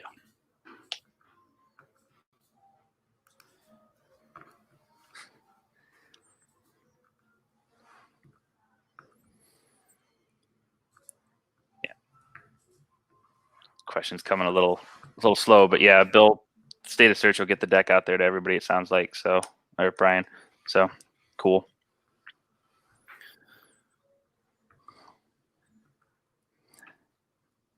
Yeah, both scraper codes. Tim posted, I want the scraper.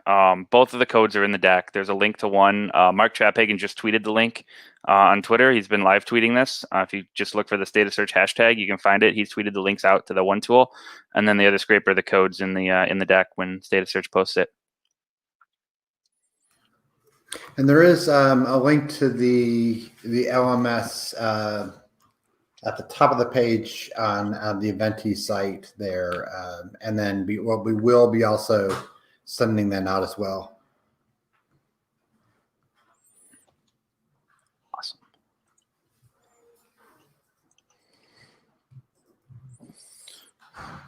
Cool. Well, thank you so much, State of Search, for having me, and thanks to everybody. I can't see how many people are watching, but thanks to everybody for watching me rant. Right now, we have 26 Okay. people watching. Right now. Not bad. I'm sure there'll be more when all this stuff goes online, but the hardest part was the continuity of the video, right? Keeping the whiskey the same level through all the takes, so that I, had to work on that. But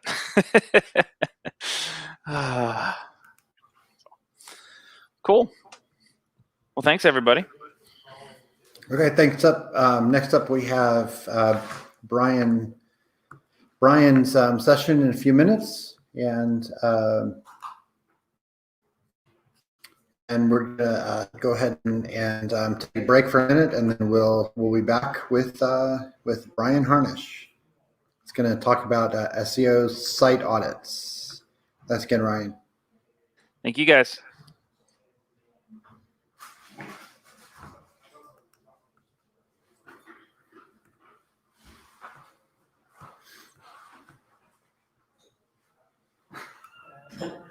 Live pressure helps. So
Oh, righty then.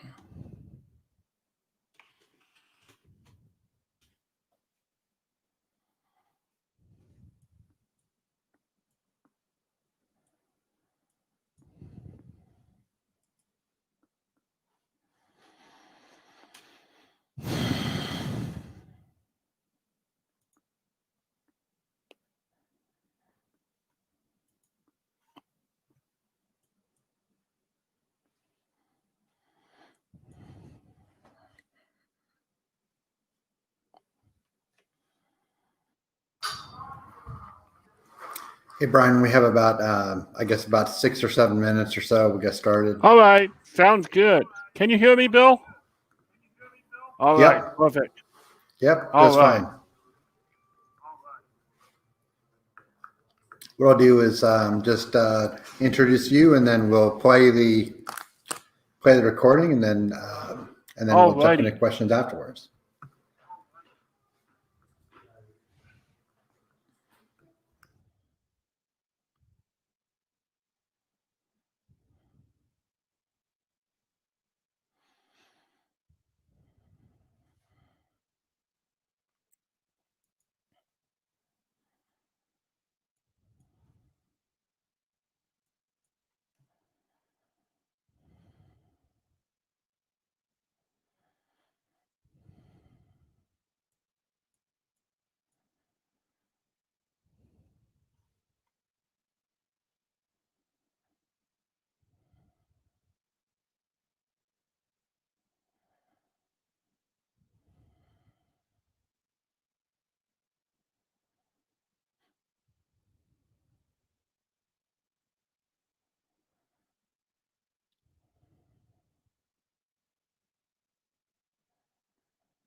Hello, everyone. Thanks for joining us this afternoon. And I have the pleasure of doing this session with Mr. Brian Harnish from Bruce Clay. Welcome, Brian.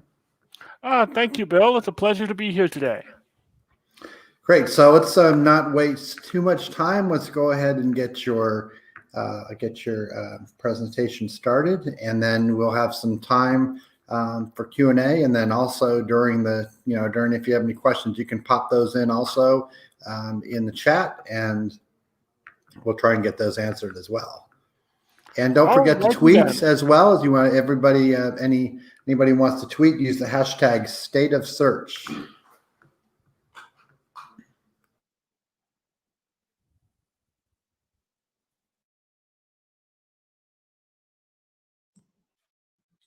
Hello, and welcome to Website Audit, how to audit a website to get results. I am Brian Harnish, a senior SEO analyst with Bruce Clay Incorporated, and I'm excited to get started.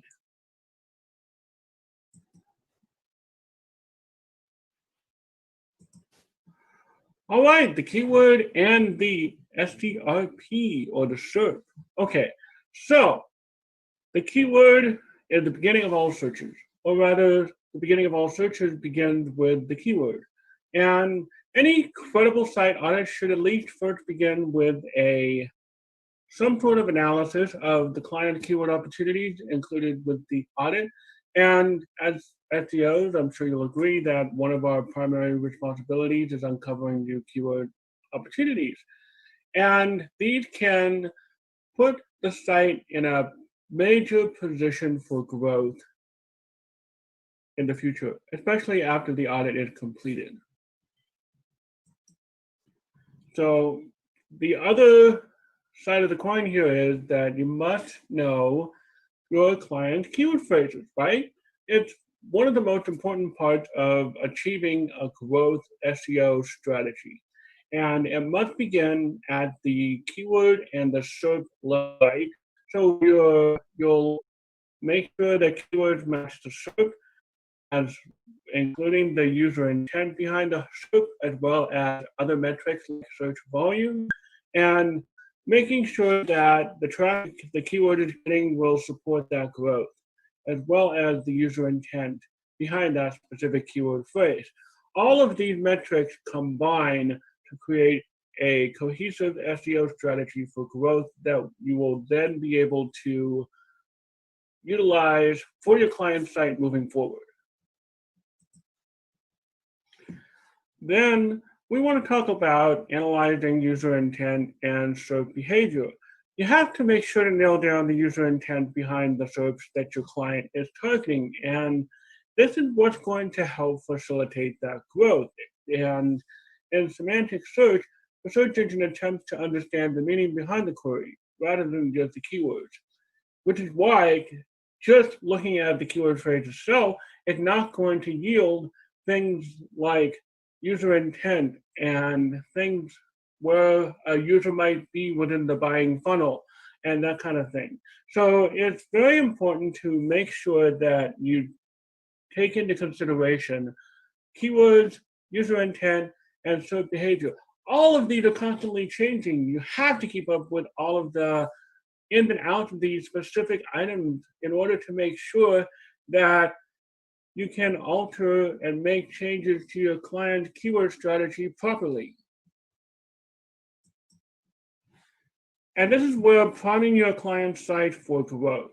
And really, any site audit should prime your client's site for a position of growth afterward. This does not always mean search volume with a particular keyword phrase. And I will give you an example of this. So say you have a keyword phrase that has 0 search volume, but has some kind of cost per click, and you have a pretty decent amount of competitors in the actual search result, right?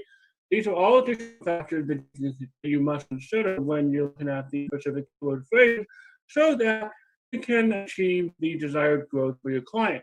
You don't want to have a situation where you go for a high volume keyword phrase and you can't you can barely crack the top 10 in the search results because it's full of competitors that are vying for that specific keyword. No, that's why this does not always mean search volume. And the major issue that I run into a lot of times is many SEOs will assume that what's currently on site are the best keywords that the client is using. Many times, the client is not going to know exactly what keyword they should be targeting because they haven't done the research. They may be using keywords from Joe Blow competitor or something that they're trying to overtake in the search results simply because it feeds their ego. This is not something that you should leave to chance. You always want to make sure, even if the client tells you, oh, we did research, we did all this research, we love this, we don't need to do this anymore. No. Always make sure to analyze these keywords appropriately and don't ever assume anything about anything that's on the site as time goes on. It is likely going to reveal something entirely different than what the client initially set out when they purchased the audit. So having another set of eyes is a critical endeavor that will likely yield significant results as a result of this. So always make sure that you do the analysis properly from the beginning and you'll be good to go. Crawling, indexing, and ranking. We have to make sure that we all know the difference between these terms. And I can't tell you how many times that I've seen an SEO use these terms interchangeably, and it's like, okay, yeah, we're gonna crawl, index, rank the site, okay? Not the same thing. Crawling is the default behavior of search engines. They just crawl the site and that's it, right? They're a crawler, they're a spider. They crawl. And they have to crawl the site before they index it. They have to index it before they rank it. And this particular process is gonna happen in seconds. So this is why it's critical to understand the difference between crawling, indexing, and ranking, especially when you're trying to communicate these terms to your client. And of course, as we all know, Google is known, as an aside, Google is known for having major indexation issues from time to time, like what happened earlier this month. Okay, we're going to be diving deeper into some of the technical issues that are usually uncovered or that you might want to take a look at that you might not have thought of before. First of all, robots.txt. Crawling and indexing issues always begins with this file. This is one of the most important files on your client's site. You do not want to have an audit and not audit this file. So even if you find that the robots.txt file is a-okay, you can still find significant issues in this particular file. So here's one example. I can't tell you on how many audits that I have had where a client had accidentally de-indexed their entire site by simply using the line down here, user agent, then disallow with the /. / means you're basically disallowing the entire site from the home directory to be crawled. You do not want to disallow the entire site. So just this is why knowing the robots.txt file is one of the most important things that you'll want to know as an SEO during an audit. So I cannot tell you how many audits that I've been through where this was one of the major problems impacting the site. You must not underestimate the importance of this specific file. And there are other common issues that you can run into within robots.txt, and it doesn't just stop there. So you can actually create lines that stop a site from being crawled. You can create things like crawl issues in Google's that will show up later in Google Search Console, etc. So one such example is this one. So you have a line that says disallow /folder name, which looks fairly normal, right? Then you have versus disallow folder name with a question mark and then an asterisk. That asterisk is a wildcard. It will disallow everything in the path after the question mark. And That is very different than saying disallow folder name with / Then you have versus folder name and the and the asterisk after that. And this asterisk, of course, is a wildcard. And what that wildcard does is it will cause Google and other search engine providers to ignore everything after folder-name. So you can see why it is so important to know your robots.txt file from front to back. And that is why the difference between appending a line and blocking a folder is huge. And this analysis should not be done in a careless manner. So it just really boggles my mind how simple typos and changes that I've uncovered in Google Analytics, I apologize, in robots.txt in the past, it's just mind-boggling. htaccess. If you don't know, this is more of a server-specific file, but it can actually apply to Nginx servers, whatever. It's just a different way of doing things on Nginx than on Apache servers. But on Apache servers, you have a file called htaccess. One wrong move in this file, and you can cause irreparable issues, and especially coming from things like simple typos, can cause havoc on your client site from crawling and indexing simply by having the wrong typo in htaccess. There's one typo and you can cause things like URL rewrites to completely screw up your URLs, and you can cause Google to index things that it shouldn't be indexing or crawling. It is such a mess to clean up after this. One misspelling of a simple command or priority order is wrong. In htaccess, boom, you wiped out your site. So unless you know for a fact that your client site is on Apache, which I hope that you do, then you must go through the htaccess file just to make sure that there aren't any weird issues causing anything odd to happen somewhere on a particular section of your client site. And of course, unless you know what you're doing, we highly recommend not touching this file at any point whatsoever. Here's one example of an error that will cause significant issues if you have the priority wrong. And this is a redirect. So you have a redirect where the longer redirect must appear first before the shorter redirect. This is another example. This is an example of an error that can cause issues if you're not careful. This is another one. This rewrite engine code is actually commonly used to rewrite everything that's not www.domainexample.com to the www URL.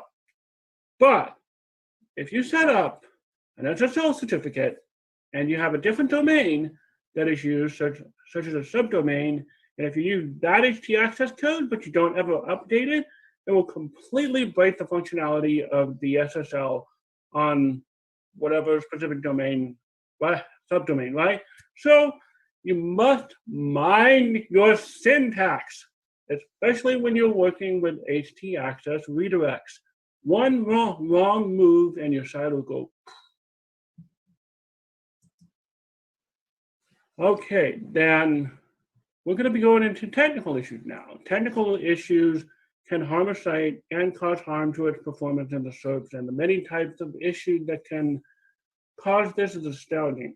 They include things like, you might know this, you might know this already, page speed, code, rendering, things like that. If you're not 100% sure what you're doing in the code, you probably should not be doing the code. In case you didn't know, Google is planning on implementing Core Web Vitals as a ranking factor in 2021. So you need to make sure that you have this implemented on your site accurately and quickly. So let's get started on page speed. one of the biggest issues with page speed are plugins causing tremendous stress on page load. And you need to make sure that the site you're auditing isn't using plugins that are causing such stress. Well, for example, one plugin that such as Contact Form 7 is actually a better plugin to use for lead collection than Gravity Forms because of this reason. So we recently ran into an issue with this on a client site. And what happened was modifying the use of a plugin such as this actually shot up the client's Google Page Speed Insight score, as well as the combination of other fixes, into the high 60s range, up from the low 30s. So something like this can be huge. You might have plugins on the site that are not working well with each other. And in this case, this is a significant change that you should make to your sites just to make sure that that you're not having significant page speed issues as a result of things like this. And this is what an audit is going to uncover. And you also want to make sure that the plugins don't conflict with one another, that they play nice. Then there's always an update, there's always an issue with certain plugins that for whatever reason they conflict, and you have to change the plugin just to make sure that everything works well the first time forward. So just make sure that everything works as far as plugins are concerned and they don't cause tremendous stress on page load. This is one of the more common issues that we face on website audits. Yes, we know you haven't done to optimizing images yet, and however, the images can cause issues with page speed if you don't optimize them properly. Google or your user's machine are not the whole, okay? We don't want 1 meg images everywhere on your site. 100 meg images, 100 1 meg images, no way. And that is excessive and cruel. So you do not want to have these large images choking your client's bandwidth, no way. So this is another area of image optimization that people are lazy in general, that you can make significant gains as an SEO. You can audit these in one of 2 ways. You can use Screaming Frog to identify images that are greater than 100 kilobytes, and you can use Google Analytics to find where page speed timings are lagging as a result of larger images, and prioritize your images on the optimization of your images through this analysis. So either way, this will be a great benefit to the site as a result, and you can make sure that you get the increase in performance that you're after. And also, don't forget to use lossless image compression. You can also use another image format called WebP. That's Google's latest image format, so long as you don't have a large subset of users that are going to be ignored just by using that specific image format, then that's great. You can switch to that, and Google will love you. Core Web Vitals. This is a set of new page speed metrics that were introduced by Google, really as a way of measuring user satisfaction from page speed. And there are so many sites we've run into in audits that have terrible Core Web Vital scores and so on and so forth. You know, it's really really such a big thing that needs to be optimized on your client's site. And these Core Web Vitals include things like the largest contentful paint, or LCP, the first input display, or FID, or the cumulative layout shift, or CLS. And how do you analyze for Core Web Vitals? You can simple analysis, Google Page Speed Insights, and it will give you specific changes you can make to improve these Core Web Vitals. But the question comes up, what changes should we make to the site to really take advantage of Google Core Web Vitals? Well, Google's going to show you the lab data from their test that show what specific changes you need to make. And you can, from these lists, you can prioritize the changes in order to ensure the desired numbers for LCP, FID, and CLS are met. And this is going to be the way that you move forward with specific changes from the PageSpeed Insights analysis. Yes, I know, Google makes recommendations. And are all of these recommendations realistic? No, not always, because it comes down to team priorities, team resources, and things that your company is going to have access to. It's not always possible to implement everything that Google is saying that you have to implement, but is it a good idea? Absolutely. This prioritization is truly dependent on those resources. And sometimes, though, you have to pick your battles. But if it comes down to being competitive in the search results, as opposed to not achieving what you need, then you'll want to pick your battles as needed and make sure that the changes that need to be made get made. And believe it or not, content issues can also affect SEO. When it comes to doing SEO, really it's just a necessary evil, but we still need to audit content to make sure that things are okay in that regard, right? Things like thin content, low quality content, any content that misses the mark in terms of user intent of the search, any content without proper keyword targeting and optimization, stuff like that. All of that can have a significant impact on the site once the audit is said and done.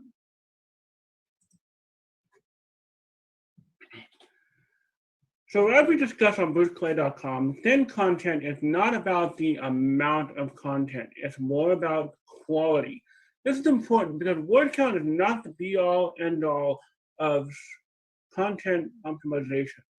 But in order to avoid thin content, you want to make sure that your page is the most complete answer for the query in the search. And you will want to reward to create original content, and you want to write content with related terms and supporting terms and phrases, and not just keywords. As Bruce is fond of saying, you cannot afford to ignore thin content on your site and expect to survive. There are types of thin content you want to avoid. These include automatically generated content, things like thin affiliate pages, any content from other sources. For example, if for whatever reason you're scraping content or you have low quality guest blog posts, things like RSS feeds, whatever, you don't necessarily that are being pulled from other sites and reposted to your blog, things like doorway pages, all these are against Google's guidelines on thin content.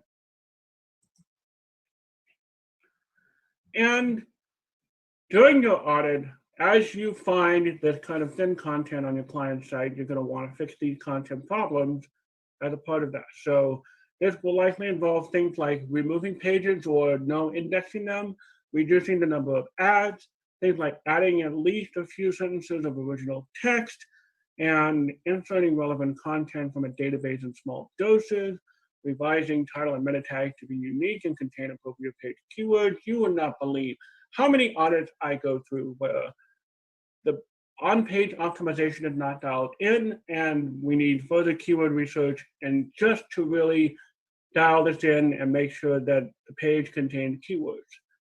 Adding original text and image alt attributes and captions, then of course, it may even come down to rewriting the page entirely. And it's really just astounding the time that I've come across the content problems in an audit. So really, please work on all of these on your client site if it's on there significantly. So then we have link profile issues. And even on top of technical issues, content issues, keywords, any other issues you may uncover during a site audit, you are going to run into link profile issues.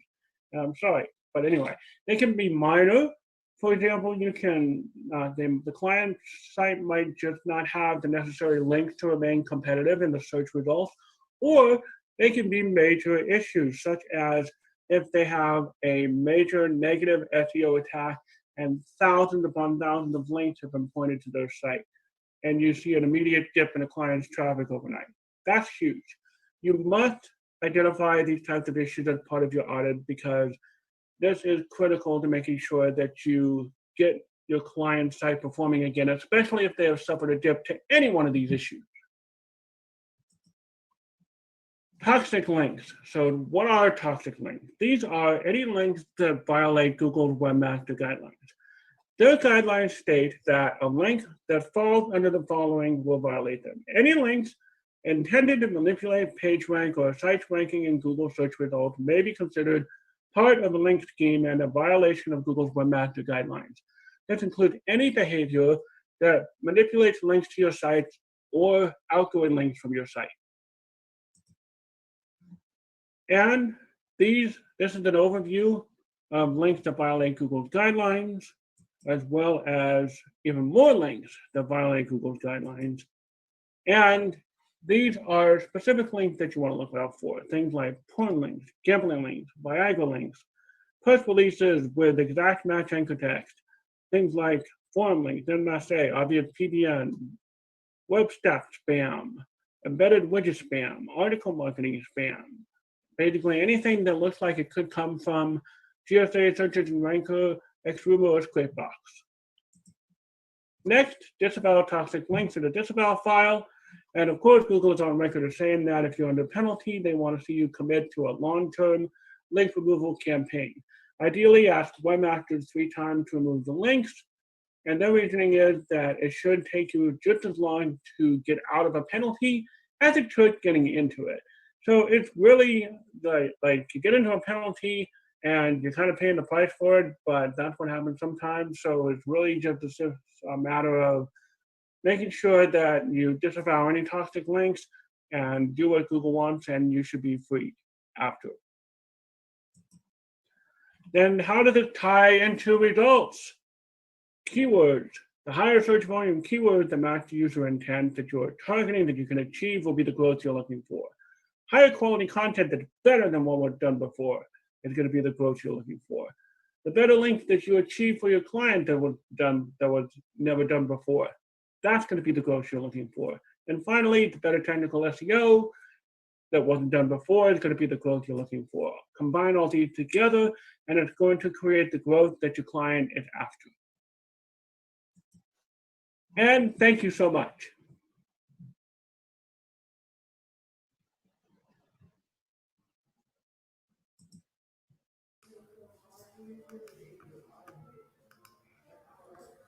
All right. Thank you, Ryan. Oh, you're welcome, Bill.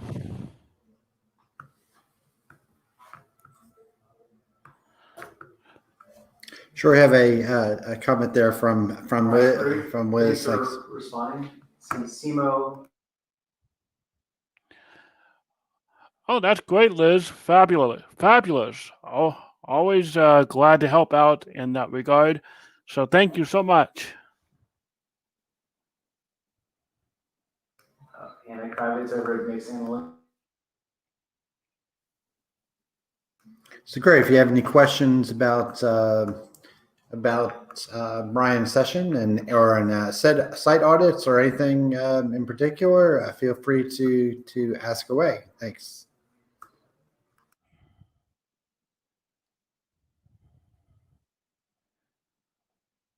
Yes, we can go ahead and ask. Come on, ask. Ah, yes. Thank you, Anne-Marie. Thank you so much. Much appreciated. Thank you, Casey.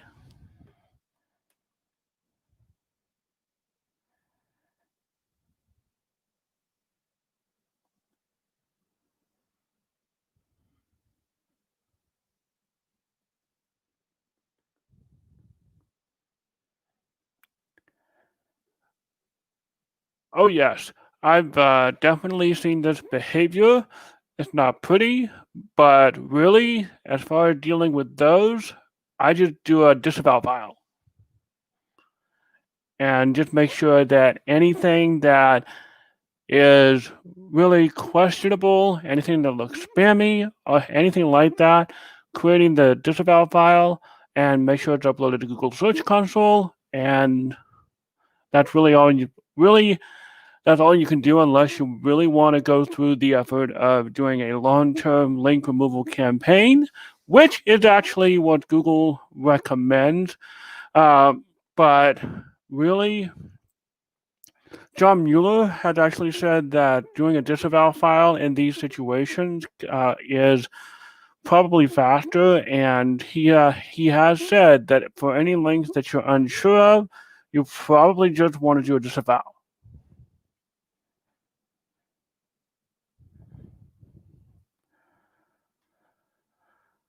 It's like the age-old Google axiom. It depends. So I just recently completed a disavow file review, several actually. I tend to do probably, I would say, 5 or 10 a year on average.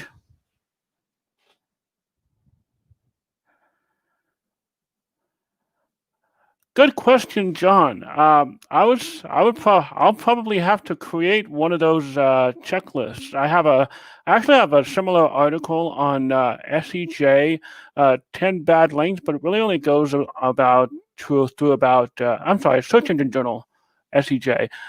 It really goes through approximately 10 bad links that you would want to disavow or whatever. So I should probably. Bill, we're going as far as any slide decks or anything, everything's going to be accessible afterwards, right? Okay, so yes, definitely. Yeah.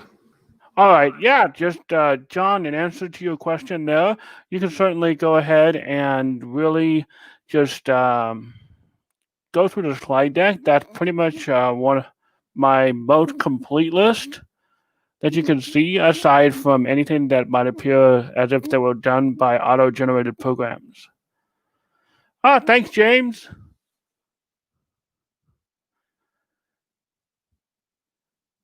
Thank you, Casey. That would require another session. I would say, as far as any tips on B2B SEO, really make sure that your technical SEO is up to speed and that you really dial in page speed, especially on things like e-commerce sites where you'll have significant SEO issues from time to time. Anything that has parameter URLs up the wazoo that you have to redirect, 301 redirects that can cause significant issues, anything like that. All of those can be magnified 100 times on an e-commerce site. So really nail down the technical SEO, duplicate content, and page speed, and then you can work on content and links. But yes, it's definitely a broad question, and that answer is going to differ from site to site.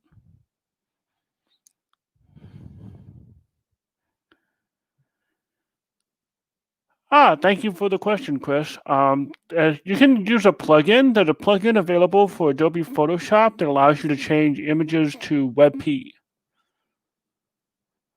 And it does give you the difference between lossy compression and lossless compression on WebP, I believe, but don't quote me on that. The specific plugin, let me just give me about 2 seconds. Let me look it up.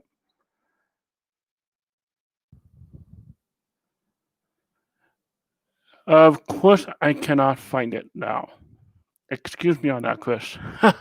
But no, it's really just a simple matter of changing them to the plugin in Adobe Photoshop. Thank you, Casey.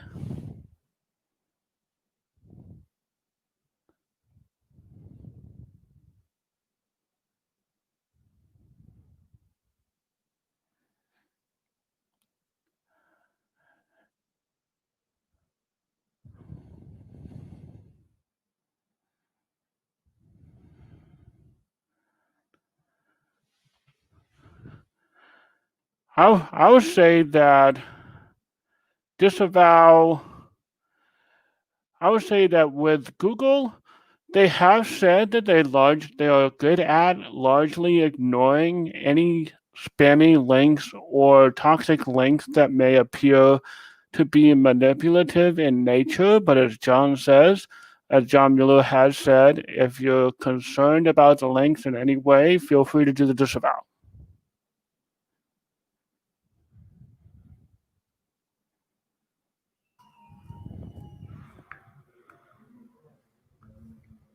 Sure, that's great. And so I also just would mention that also that when it comes to disavow, if you're all of a sudden seeing a lot of links that are, let's say, adult links or something like that that look really spammy towards your site, there's a good chance that Google will already ignore those links if they're completely off topic to your site.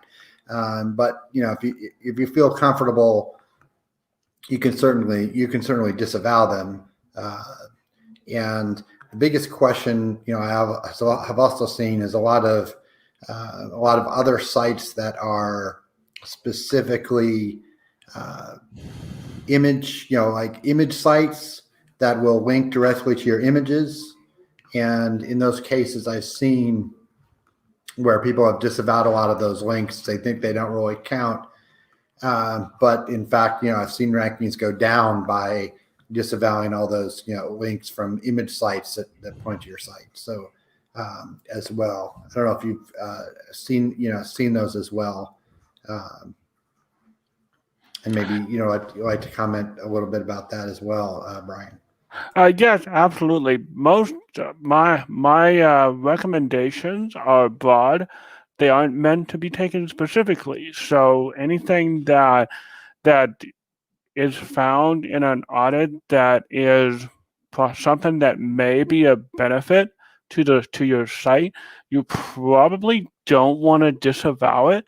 So it's really a lot of these instances are highly specific and have to be done on a case by case basis. So it's not a situation where you can it's like SEO. A lot of SEO is highly individual, going down from page to page, and you can't necessarily just say, hey, all image aggregated links are spam, something like that, or all image links are spam. Doesn't work that way.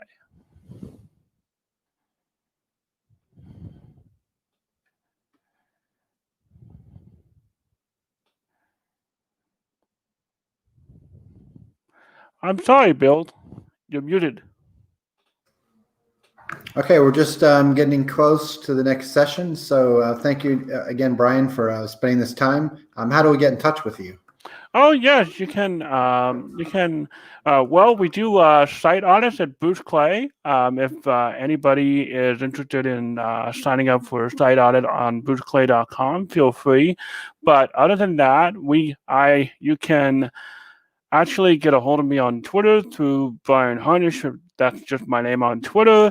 And I'm Brian Harnish on LinkedIn. I'm very easy to find.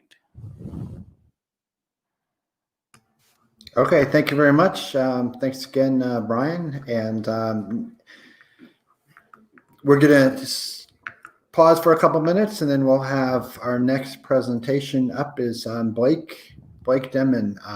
And I'm not sure if he's going to be joining us this afternoon, but we will definitely doing his presentation in just a minute.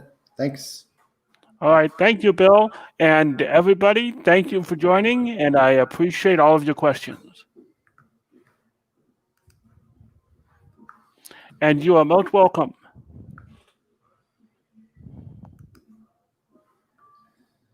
Remember, even in my leading here, jump in the broadcast.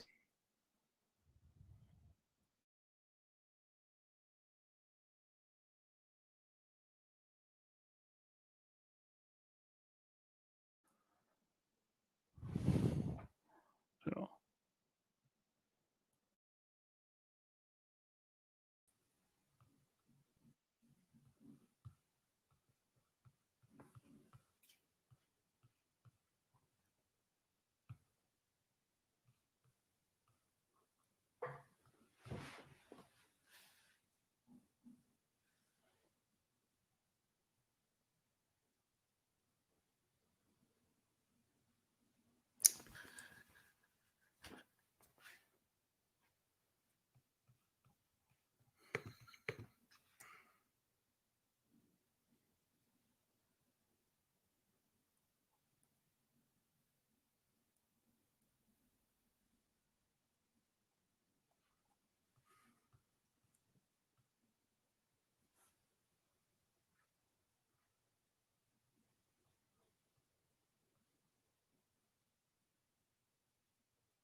You're live and you're ready to go.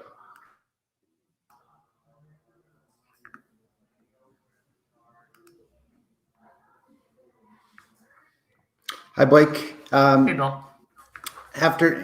Good afternoon. I have Blake Demon here, and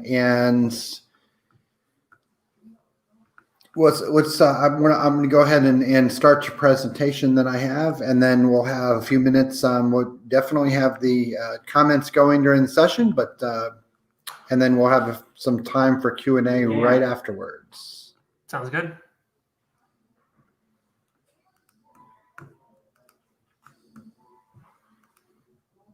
Hey, Blake Denman here from Rickety Root Inc. And today I'm going to talk about two things I'm really passionate about: The Office and link building for local search. Does link building actually work? Got some interesting things to share, so let's dive right in. A little bit about me. I'm going to keep it short. Been doing local SEO for more than 13 years. I founded Rickety Root in February of 2009. We're a 100% remote agency. We primarily work with SMBs. I don't like writing about myself. I have watched more than 3,700 hours of The Office. And if you ever go to my website, ricketyroot.com, towards the bottom, you'll see I actually have an hour counter of how many hours of The Office I have watched. And last but not least, I know more about The Office than you. Why is Ron Swanson from Parks and Recreation in here? Well, I actually started a website called verygoodlocalseo.com where I'm sharing everything I know about local search. And so if you are interested in learning more about local search, feel free to head on over there. All the content is completely free. Okay, enough about me and stuff. Let's dive right in. So links still matter a lot. So these are the 2020 results of the local search ranking factor survey that Darren Shaw from WhiteSpark has taken over. And in local pack rankings, links are tied with on-page optimization as the number 3 top priority thing you should be focusing on. And local organic search on links right below on-page number 2. So links still matter a lot. Okay, it's good to know. What else? Well, Bright Local put out a survey. This was last year, and 63% of the respondents said that link building is very effective to boost rankings, and that was actually an 8% increase compared to 2018. And 37% of respondents said it was fairly effective compared to 45 the year prior. So I think a lot of people are jumping ship and saying that link building to improve rankings on local search is getting more and more important. All right, so that's cool. What about, like, how can we test this? Well, we did do some testing earlier this year with a multiple location business, and we had one control group with 5 different locations. Now we had 5 different tests running simultaneously, and there were 4 different locations per test. So what were we testing? We essentially wanted to test what types of link building actually drove increases in rankings. And let's see what types of links we were actually going after. So we wanted to test generic guest posts.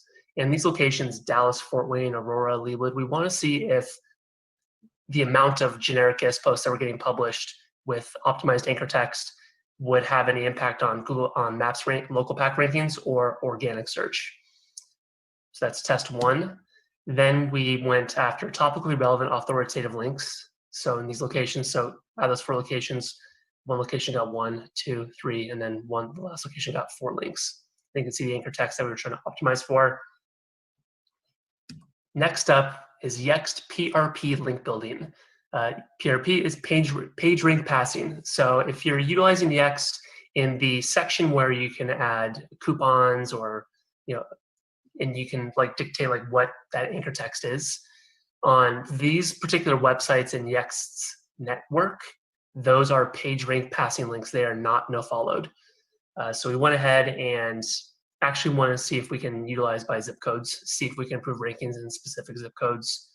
So we were able to build 22 links per location with optimized anchor text.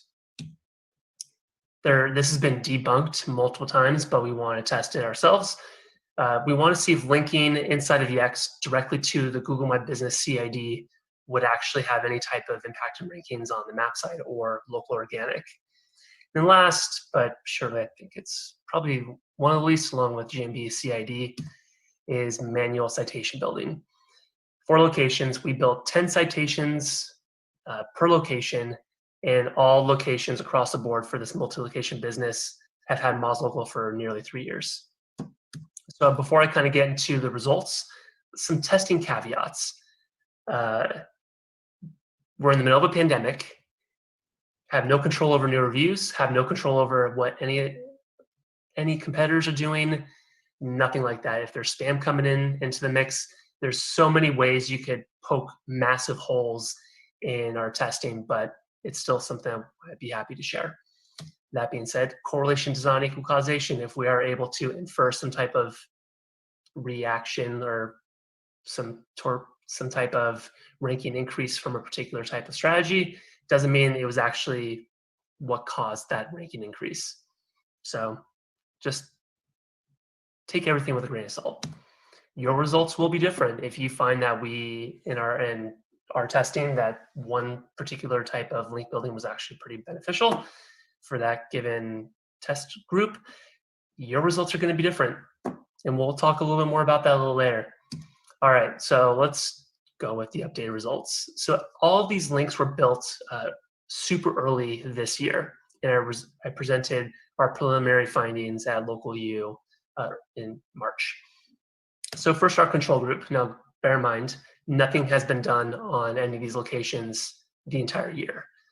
Natural reviews, but even trying to get reviews during the pandemic is a little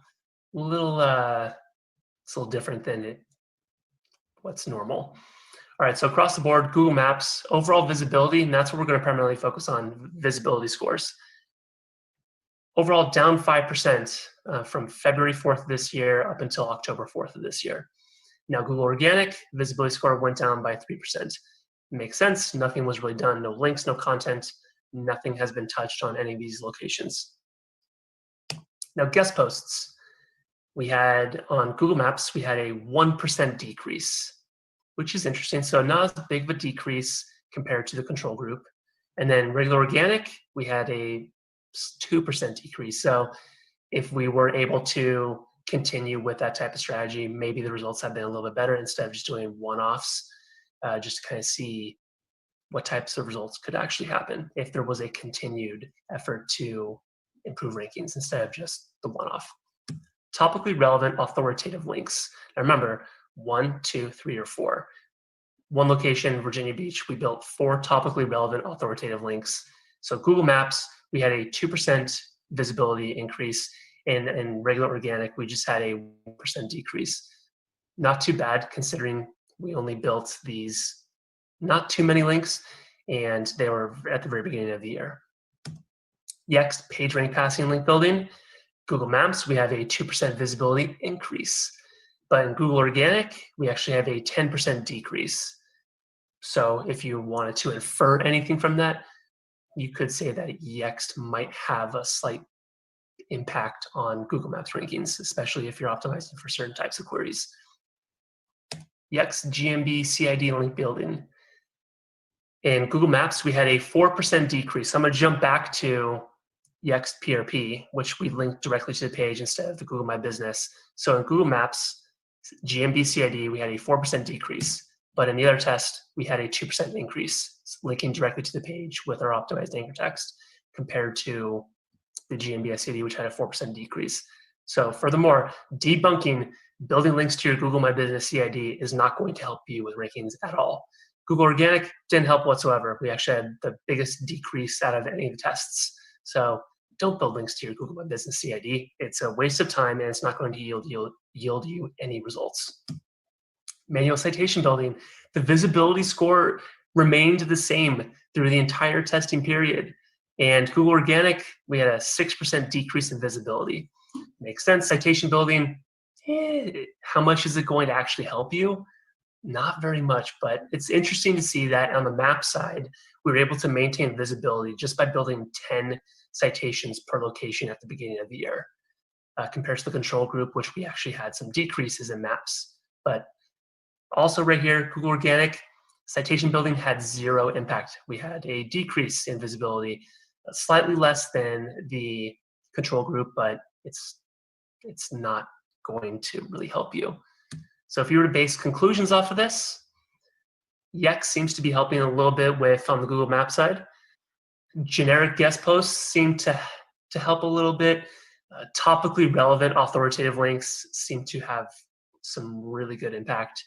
And citation building might help you maintain your Google Maps rankings if that's what you want to infer from those testing. But I want to talk a little bit differently about how we approach link building, which I want to talk about the concept of link benchmarking. We all understand that links are very important if you want to increase rankings on Google Maps and local organic search. But what types of links should you be building? Which this is where link benchmarking comes into play. Now, every industry, every location is going to have its own unique benchmark. Even if you've niched down and let's say you only work in legal or you only work in home services, the results you're going to get for a client in Austin, Texas, based off of these types of links are going to be entirely different than that different law firm that's going to be in Akron, Ohio, or Albany, New York, or Nashua. Every industry, every location is going to have its own unique benchmark. That's what makes benchmarking so much fun, is you're able to see where you currently sit compared to your relative competition. So before we kind of walk you through how to perform a link benchmark, steal a copy of the sheet. It's a bit.ly link, bit.ly/link-benchmarking. That's going to get you the template that we built out. The second sheet of that of this template has a sample that some small HVAC company in Bend, Oregon, where I live, I just randomly chose them and did the link benchmark based off of them compared to the top 5 ranking competitors in that niche locally. So steal a copy of it. Now, before you just start trying to go to work on it, it's really important to identify your top ranking competitors. If you're an agency, you should be using GS Location Changer, or you can be using Bright Local's local results checker tool to see who's actually ranking. Your client, or you might know who's ranking very well, but until you kind of back it up by actually doing some searches and eliminate your confirmation bias, it's always good to validate. So we like looking at who are the top 5 ranking actual local businesses in organic and in Google Maps. On the Google Maps side, we're trying to eliminate any type of result that is spam, keyword stuffed that we know isn't legit. We're looking for legitimate businesses that are ranking prominently for our primary keywords.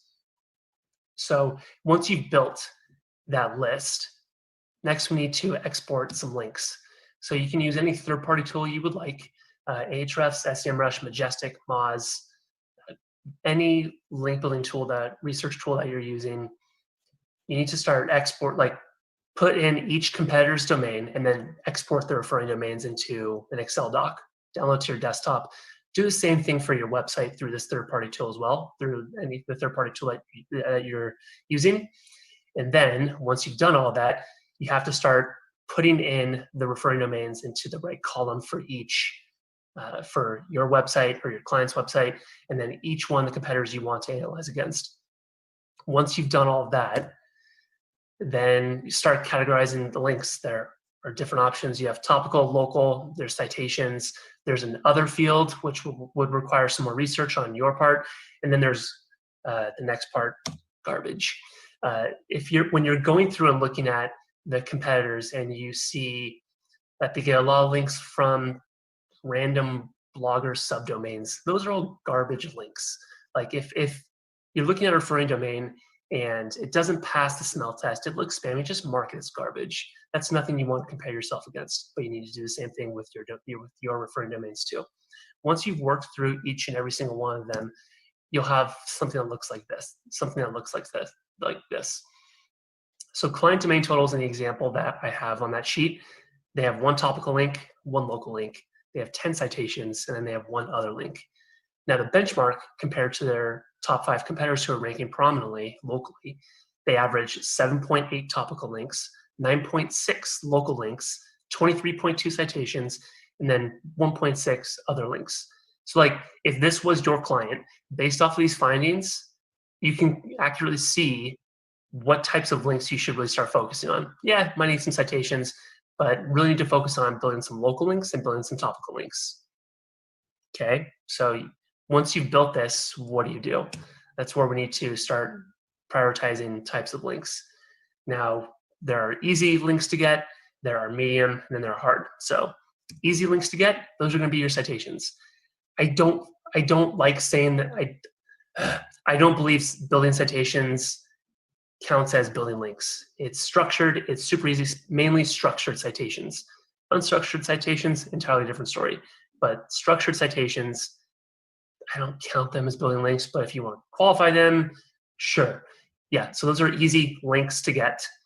Medium effort links to get, those are going to be sponsorships, whether they're local or they're topically relevant.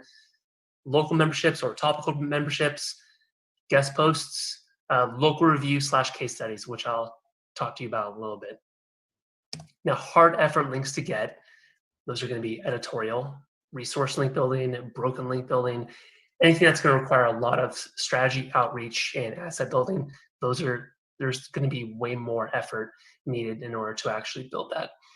So, which leads me into my next point, like, okay, what are my favorite types of link building to do for most local businesses? Well, if we really want to get into it, first we have to understand Google's intent with local. For me personally, I firmly believe that Google's purpose with local search is the more popular and the more well-known, the more local brand visibility you have at the local level, right? So the more popular you are in the offline world, then you will accurately be reflected that with your organic rankings. I can't tell you how many times I've come across really small websites with poor link profiles and nothing, but they rank super well. But you know what they've been doing for the last 20 years? They've been heavily involved in their local community, and Google rewards them with really good rankings. Now, the machine knows you can actually download your Google data from a Gmail account that you have. So I ran this August of last year on just one of my Gmail accounts. And I have the 53 products. The file on me alone was 7.68 gigabytes. Google has access to a ton of information, and we know that, right? So that's why I really want to focus on, okay, my favorite types of link building have to do with actually building more local brand visibility. So how do we do that?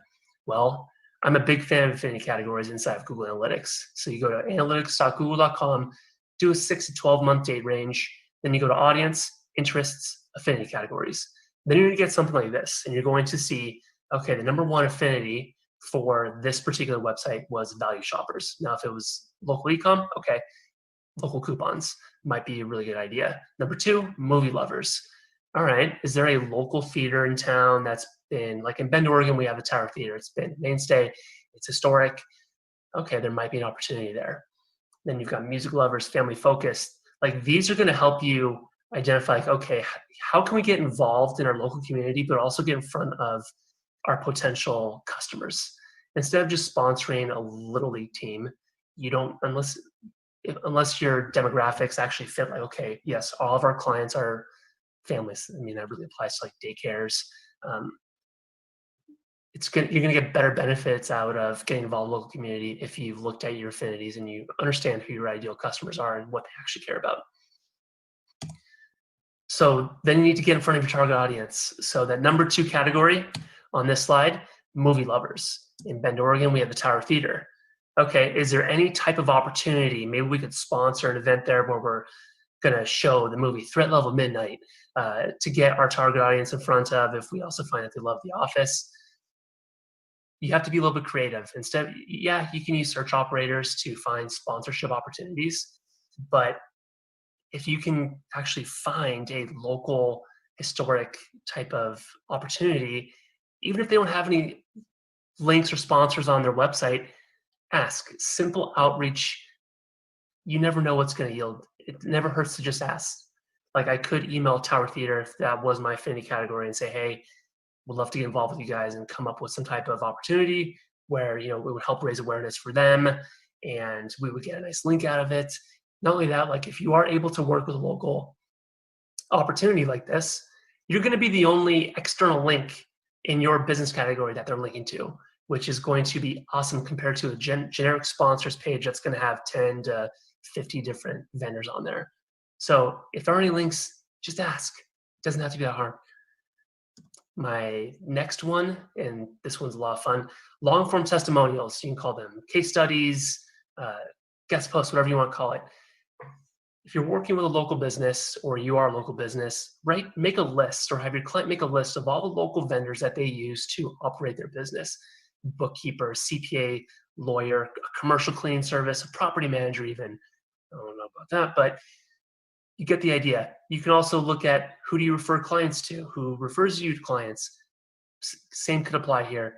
Instead of offering them a generic testimonial that they'll publish it somewhere on their website and then they'll link to you, why not offer them a long form testimonial where in the first paragraph of this long form testimonial, you introduce who you are, what you do, and with a link back to your website. And then you move into how that actual local vendor has really helped your business. Now, if you actually do all the footwork and you do this, they're going to publish it. They might even link to it they're going to share it on social media. They might even link to it in their email signature, which is going to get you in front of more local people. That's the deal, right? All right, so let's wrap it up. Don't pigeonhole yourself. Don't pigeonhole your efforts into a single type of link building. Don't just do generic guest posts. Don't just do topical link building. Like, really need to diversify the types of links you build, especially if you're link building and you want to have the most natural link building profile. Don't pigeonhole yourself with one tactic or strategy. Identify your own benchmark, right? See where you might be lacking. If you are really lacking with local links, but you're really good with topical, then your efforts should be focused on building more local links. It's pretty simple. Like, identify your benchmark and figure out where you have weak areas, and then start building links. Focus on building a better local brand. Okay, the more local popularity you have in the offline world, it's going to help build your local presence with rankings and new business. And that's why we're doing all this, right? Is to get new business for our clients, right? That being said, identify your benchmark, go build some links. That being said, thank you very much.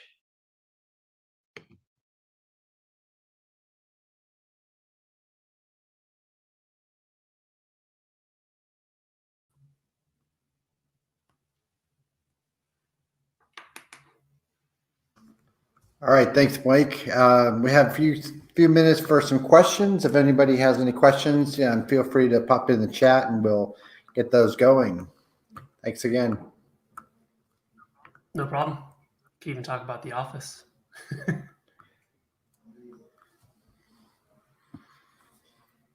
Have you also considered doing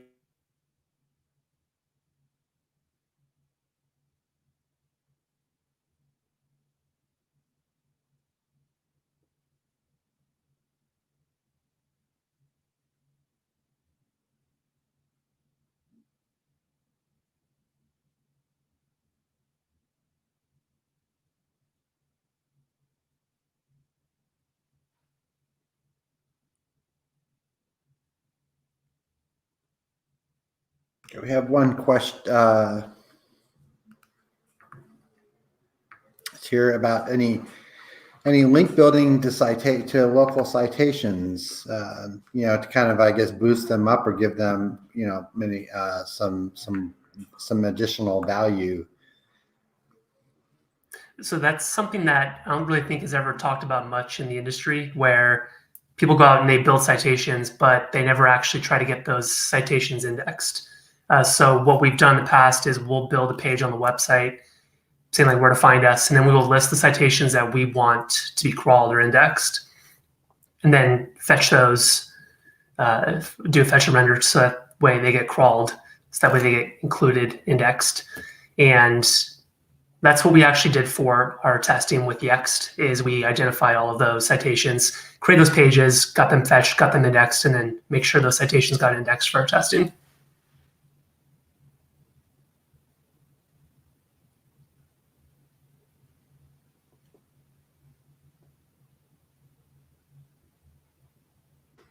So I guess actually, maybe kind of any links to those though would probably help for brand searches as well. I mean, obviously if you want and maybe brand reputation, so make sure that obviously, if you were to say, let's get additional links over to your BBB profile, that might boost it up so that when someone searches for your company name, that profile.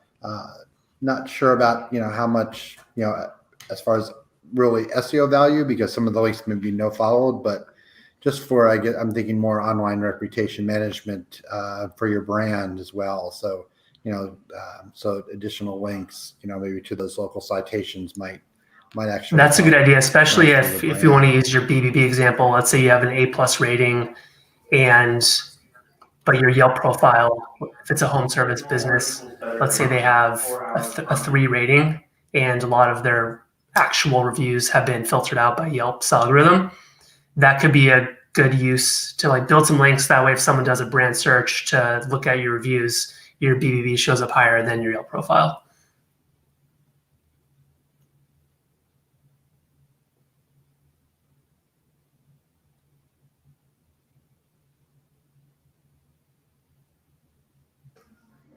Let's see if there are any more questions out there. Any questions or comments about local link building, citations?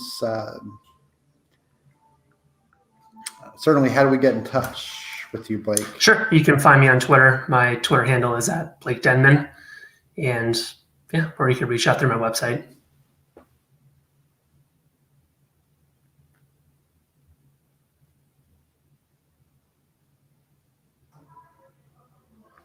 Okay, just give you another minute or so to see if we have any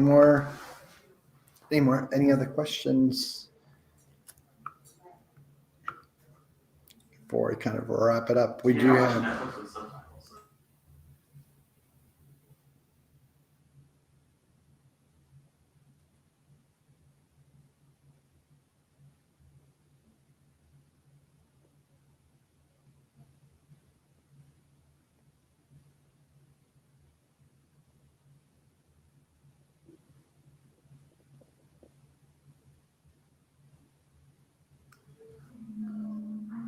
I don't see any other questions, so let's go ahead and wrap the session up. And we do have a couple more sessions coming up this evening after our dinner break, starting at 7 o'clock Central Time, Dallas time.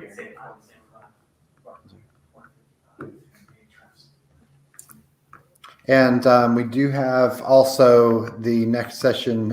We do have a speaker at 4:55 Central Time.